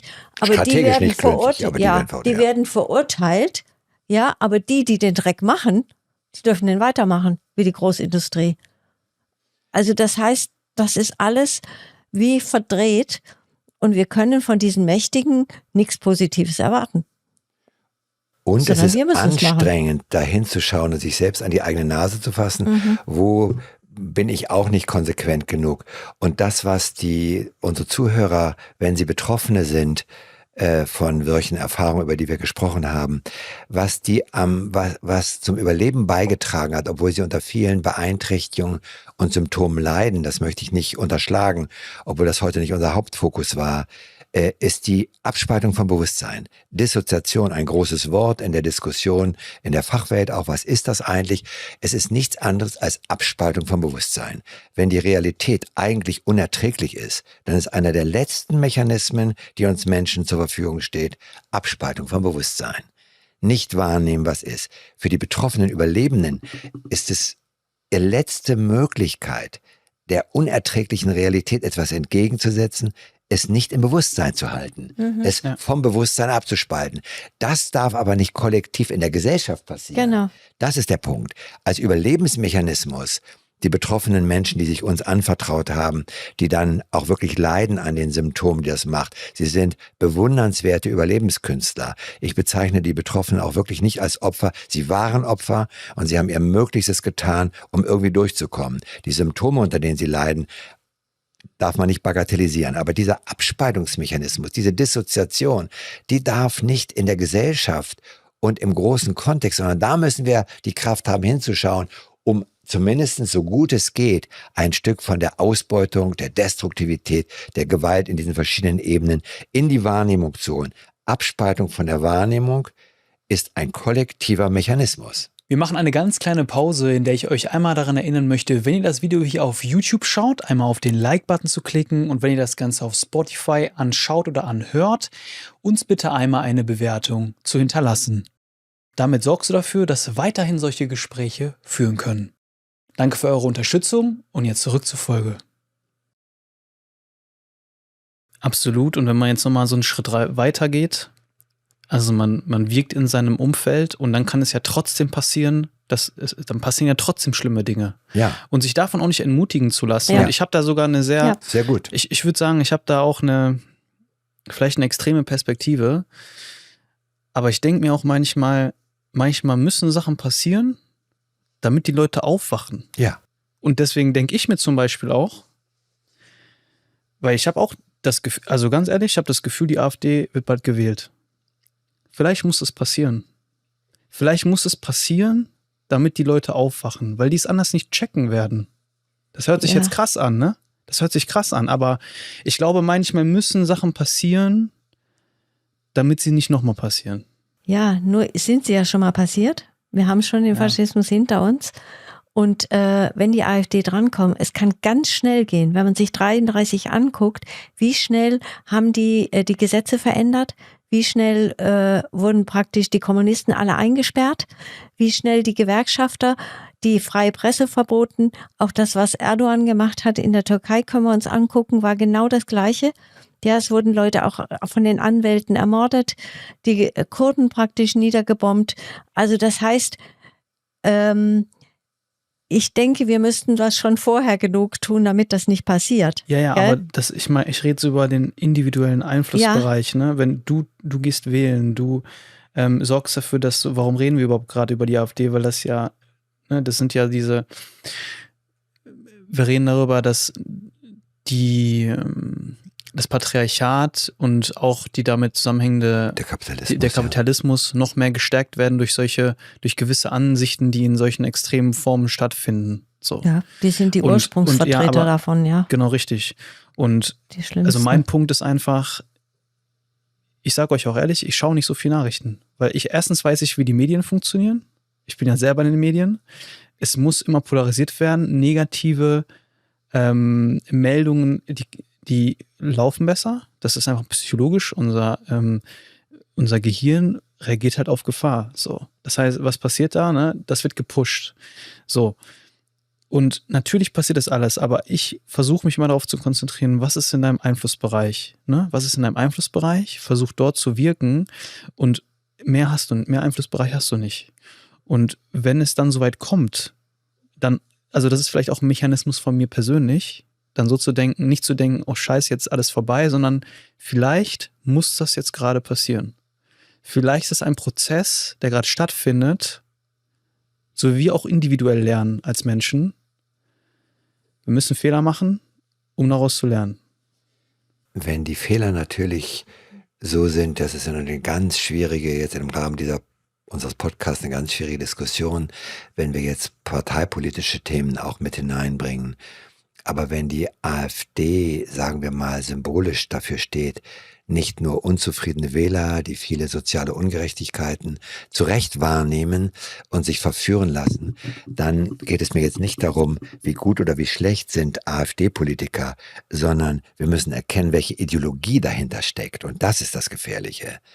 Deswegen reden wir ja gerade darüber. Ja, deshalb reden wir darüber. Und wenn man sich dann klar macht, dass es sich hier um einen Wolf im Schafspelz handeln könnte, der nicht nur zu Recht auf die soziale Ungerechtigkeit hinweitet und uns suggeriert, dass sie das besser machen werden als unsere demokratischen Parteien, dann brauche ich ein historisches Bewusstsein. Was ist 1933 passiert, als sie angefangen haben zu marschieren? Und dann müssen wir hören, was Herr Höcke und andere sagen. Die aktuellen AfD-Politikerinnen und Politiker tun ja so, als wenn sie eigentlich nur der Gegenpol zum Versagen unserer derzeitigen demokratischen Parteien, CDU, SPD, FDP, wie sie alle sind, FDP ist rausgeflogen. Mir geht es nicht um diese heikle Diskussion der Parteipolitik, sondern um ein Wachrütteln. Was kaufen wir uns ein, wenn wir nicht hinter die Kulissen schauen? Was für einen Preis werden wir zahlen, wenn wir die berechtigte soziale Unzufriedenheit zum Beispiel in Hände geben, von denen man hören kann, was sie eigentlich für ein Menschenbild vertreten. Das ist das, was mich besorgt. Nicht, ob Frau so und so oder Herr so und so ein guter Politiker ist oder ein schlechter Politiker, das sei dahingestellt, sondern was steckt eigentlich für eine nationalsozialistische Ideologie, die menschenverachtend ist, dahinter? Und haben wir 80 Jahre später das nicht kapiert, was da passiert ist, was Ulrike gerade gesagt hat? Also letztlich sagt ja der Höcke, dass sie wohltemperierte Grausamkeiten brauchen, ja. Dann diese Potsdam-Konferenz, ich weiß nicht, ob du dich erinnerst, vor 2 Jahren war die, ja. Da gab es ja auch große Demonstrationen dagegen, wo die Vorstellung hatten, wie man alle ausländischen, migrantischen Menschen hier rauszuschmeißen, zu kasernieren und in irgendwelche anderen Länder oder zurückzuschicken. Also das heißt, da ist die ganze Ideologie eigentlich bekannt. So wie wenn man Hitlers Mein Kampf vorher gut gelesen hätte, hätte man gewusst, auf was man zusteuert. Und genauso, dass man auch auf Krieg wiederum zusteuert. Das heißt, Faschismus und Krieg hängen ja engstens zusammen. Und die verkaufen sich aber hier als scheinbar Frieden. Das hat der Trump auch gemacht. Und was macht er? Er ist einer der größten Kriegstreiber auf der Welt. Ja, und will den Friedensnobelpreis. Also das heißt, man muss die Gefahr schon erkennen und so ein Podcast wäre dann nicht mehr möglich. Also, dass man sich auch deutlich macht, das geht dann bis in die ganz persönlichste Freiheit. Da wäre es vorbei, dass du irgendwas Kritisches sagst. Werden wir 3 abgeholt? Ja, ich könnte nicht mehr auf die Straße gehen. Ich würde auch inhaftiert. Ich war ja schon vom Verfassungsschutz beobachtet, hatte Berufsverbot. Also das heißt, dann ist es vorbei mit den demokratischen Rechten, die sowieso schon dauernd immer eingeschränkt werden. Also das heißt, wir müssen vorher was tun. Und jetzt kommt die Verbindung zu dem, mit dem wir begonnen haben. Trump, Epstein-Files, weltweite Netzwerke. Was Herr Trump im Augenblick macht, ist ein faschistoides System unter dem Deckmantel einer demokratisch frei gewählten Regierung. Das ist das große Problem. Der baut im Augenblick alle demokratischen Werte ab. Ja. Der bringt die Justiz unter die Kontrolle, der schickt seine Schlägertruppen haben die inzwischen große kritische Zeitungen aufgekauft und so weiter und so fort. Das ist sozusagen das Gefährliche. Und dann kriecht der FIFA-Präsident ihm mit einem goldenen Zäpfchen in den Hintern. Ja, und Herr Merz will den Kontakt gut halten und unterstützt ihn. Weil wir so abhängig sind, wie andere Opfer auch, wir sind so abhängig und haben nicht genug Autonomie, nicht genug Power, nicht genug Mut auch zu sagen, nein, das ist Unrecht, was dort geschieht. Aber das ist eine sehr heiße Diskussion jetzt, die wir führen. Einige Zuhörerinnen fragen sich jetzt vielleicht auch, warum wir jetzt gerade so politisch werden in diesem Podcast, wo es eigentlich nicht so um Politik geht. Aber ich finde, dieses Thema, über das wir gesprochen haben, das hängt halt sehr eng damit zusammen. Ja. Genau. Ja. Und das ist so ein bisschen der Punkt, weil das sind, also aus meiner Sicht, so ist so diese Zusammenfassung, und ihr könnt mir gerne noch mal eure Meinung dazu sagen, wenn wir extreme Ansichten fördern, passieren auch extreme und auch destruktive Dinge in der Gesellschaft. Ja. Genau, und ich habe da ein Buch gelesen vom Stefan Engel über die Krise der bürgerlichen Ideologie, und da ist auch die Frage der Kultur drin und die Frage des Sexismus, dass das ein Ausdruck ist von der dekadentesten Form hier, ja, von Kultur. Und das wird durch die ganze wirtschaftlich-politische System eben gestärkt und gefördert. Und von daher ist es total interessant, sowas genauer anzugucken. Man muss es politisch angucken. Ja. Und das, was Trump und sein Regierungsapparat eben im Augenblick tut, ist zum Beispiel das Deckeln und Aufdecken dessen, womit wir begonnen haben, des organisierten Verbrechens, weil sie selbst daran beteiligt sind. Trump ist einer der wesentlichen Figuren, die seit Jahrzehnten mit Epstein engste Kontakte haben. Deshalb sind ein großer Teil der Files geschwärzt, Videos, wenn das alles rauskäme.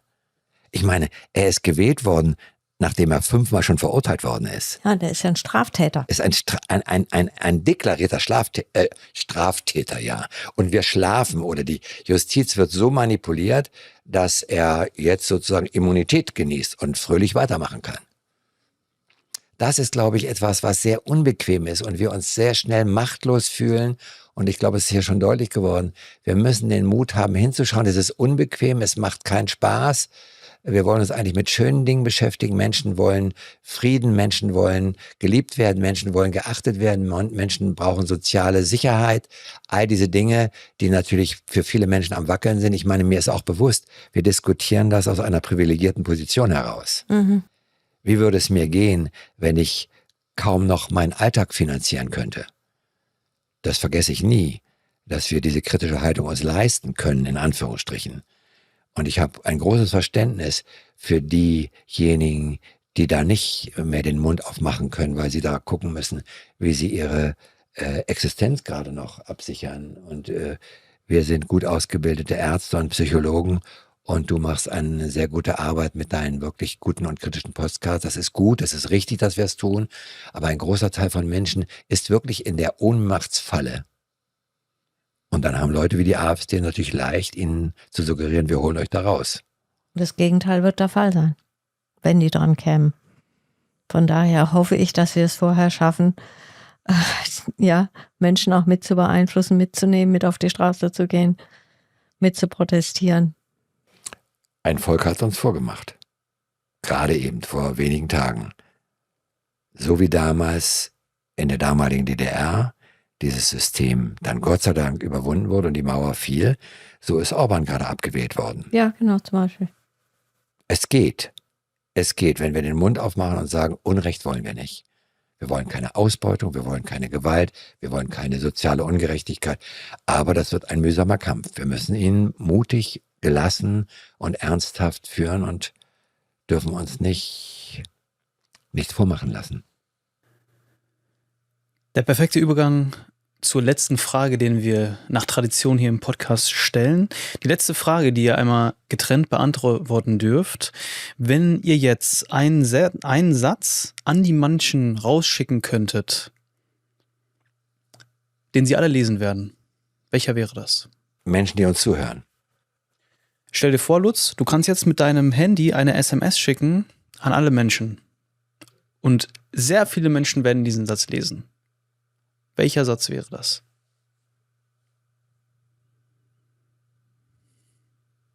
Seid wach, schaut hin, lasst euch nichts vormachen und bemüht euch darum, in eurer Umgebung menschlich mit anderen Menschen umzugehen.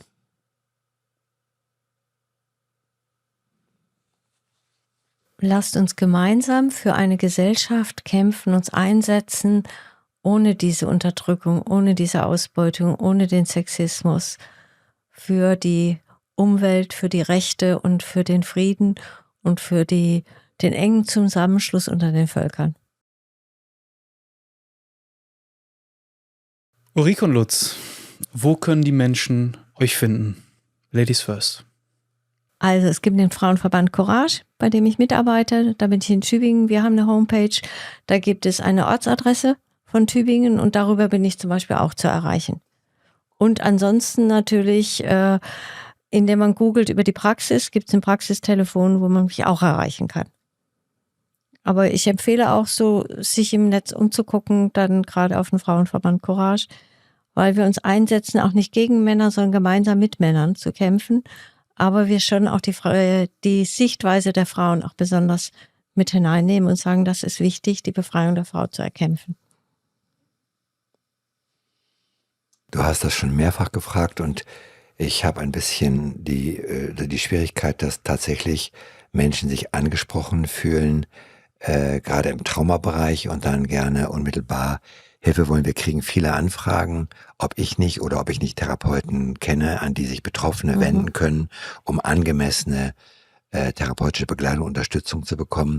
Und ich muss dann immer ganz freundlich sagen, ich habe keine Kapazität, ich bin überwiegend als Lehrtherapeut unterwegs und meine eigene kassenärztliche Praxis habe ich ja vor vielen Jahren abgegeben zugunsten dieser Ausbildungstätigkeit, aber natürlich im Einzelfall, ich kann mich sowohl beteiligen an Diskussionen bei dir an den Podcast und nochmal eine Meinung zu etwas sagen, aber Einzelversorgung geht nicht. Auf meiner Homepage stehen viele Informationen über Fortbildungen für Kolleginnen und Kollegen.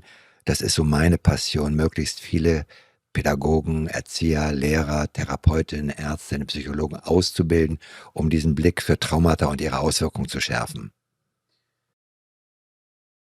Ich würde gerne noch was hinzufügen. Eine Möglichkeit gibt es ja, dich dann auch demnächst mal persönlich und live anzutreffen, Lutz, und zwar bei unserem gemeinsamen Tourtermin. Der Mindseed-Podcast geht live auf Tour dieses Jahr im September und Oktober und einer der very special guests wird Lutz sein. Hatte ich ganz vergessen, dass wir das ja noch Das heißt, ihr könnt uns gerne dort antreffen. Wir werden dort eine Live-Podcast-Session machen. Ihr könnt auch mit auf die Bühne kommen und da werdet ihr auch im Nachgang mit Sicherheit die Möglichkeit haben, auch mal persönlich mit Lutz zu sprechen, ihm ein paar Fragen zu stellen. Also das auf jeden Fall. Ansonsten findet ihr die Links zu Ulrike und auch zu Lutz' Arbeit in den Shownotes. Ulrike, vielen lieben Dank. Lutz, vielen lieben Dank, dass ihr heute hier wart. Das war kein einfaches Gespräch, aber ich denke ein sehr wichtiges Gespräch. Danke, dass ihr euch darauf eingelassen habt und euch auch die Mühe gemacht habt, hier nach Nürnberg zu kommen. Danke für die Einladung. Ja, vielen Dank für die Einladung und für das Gespräch. Schön, dass wir beide nach langer Zeit wieder mal zusammen hier was machen konnten. Schön, Ulrike. Hat mir Spaß gemacht. Danke.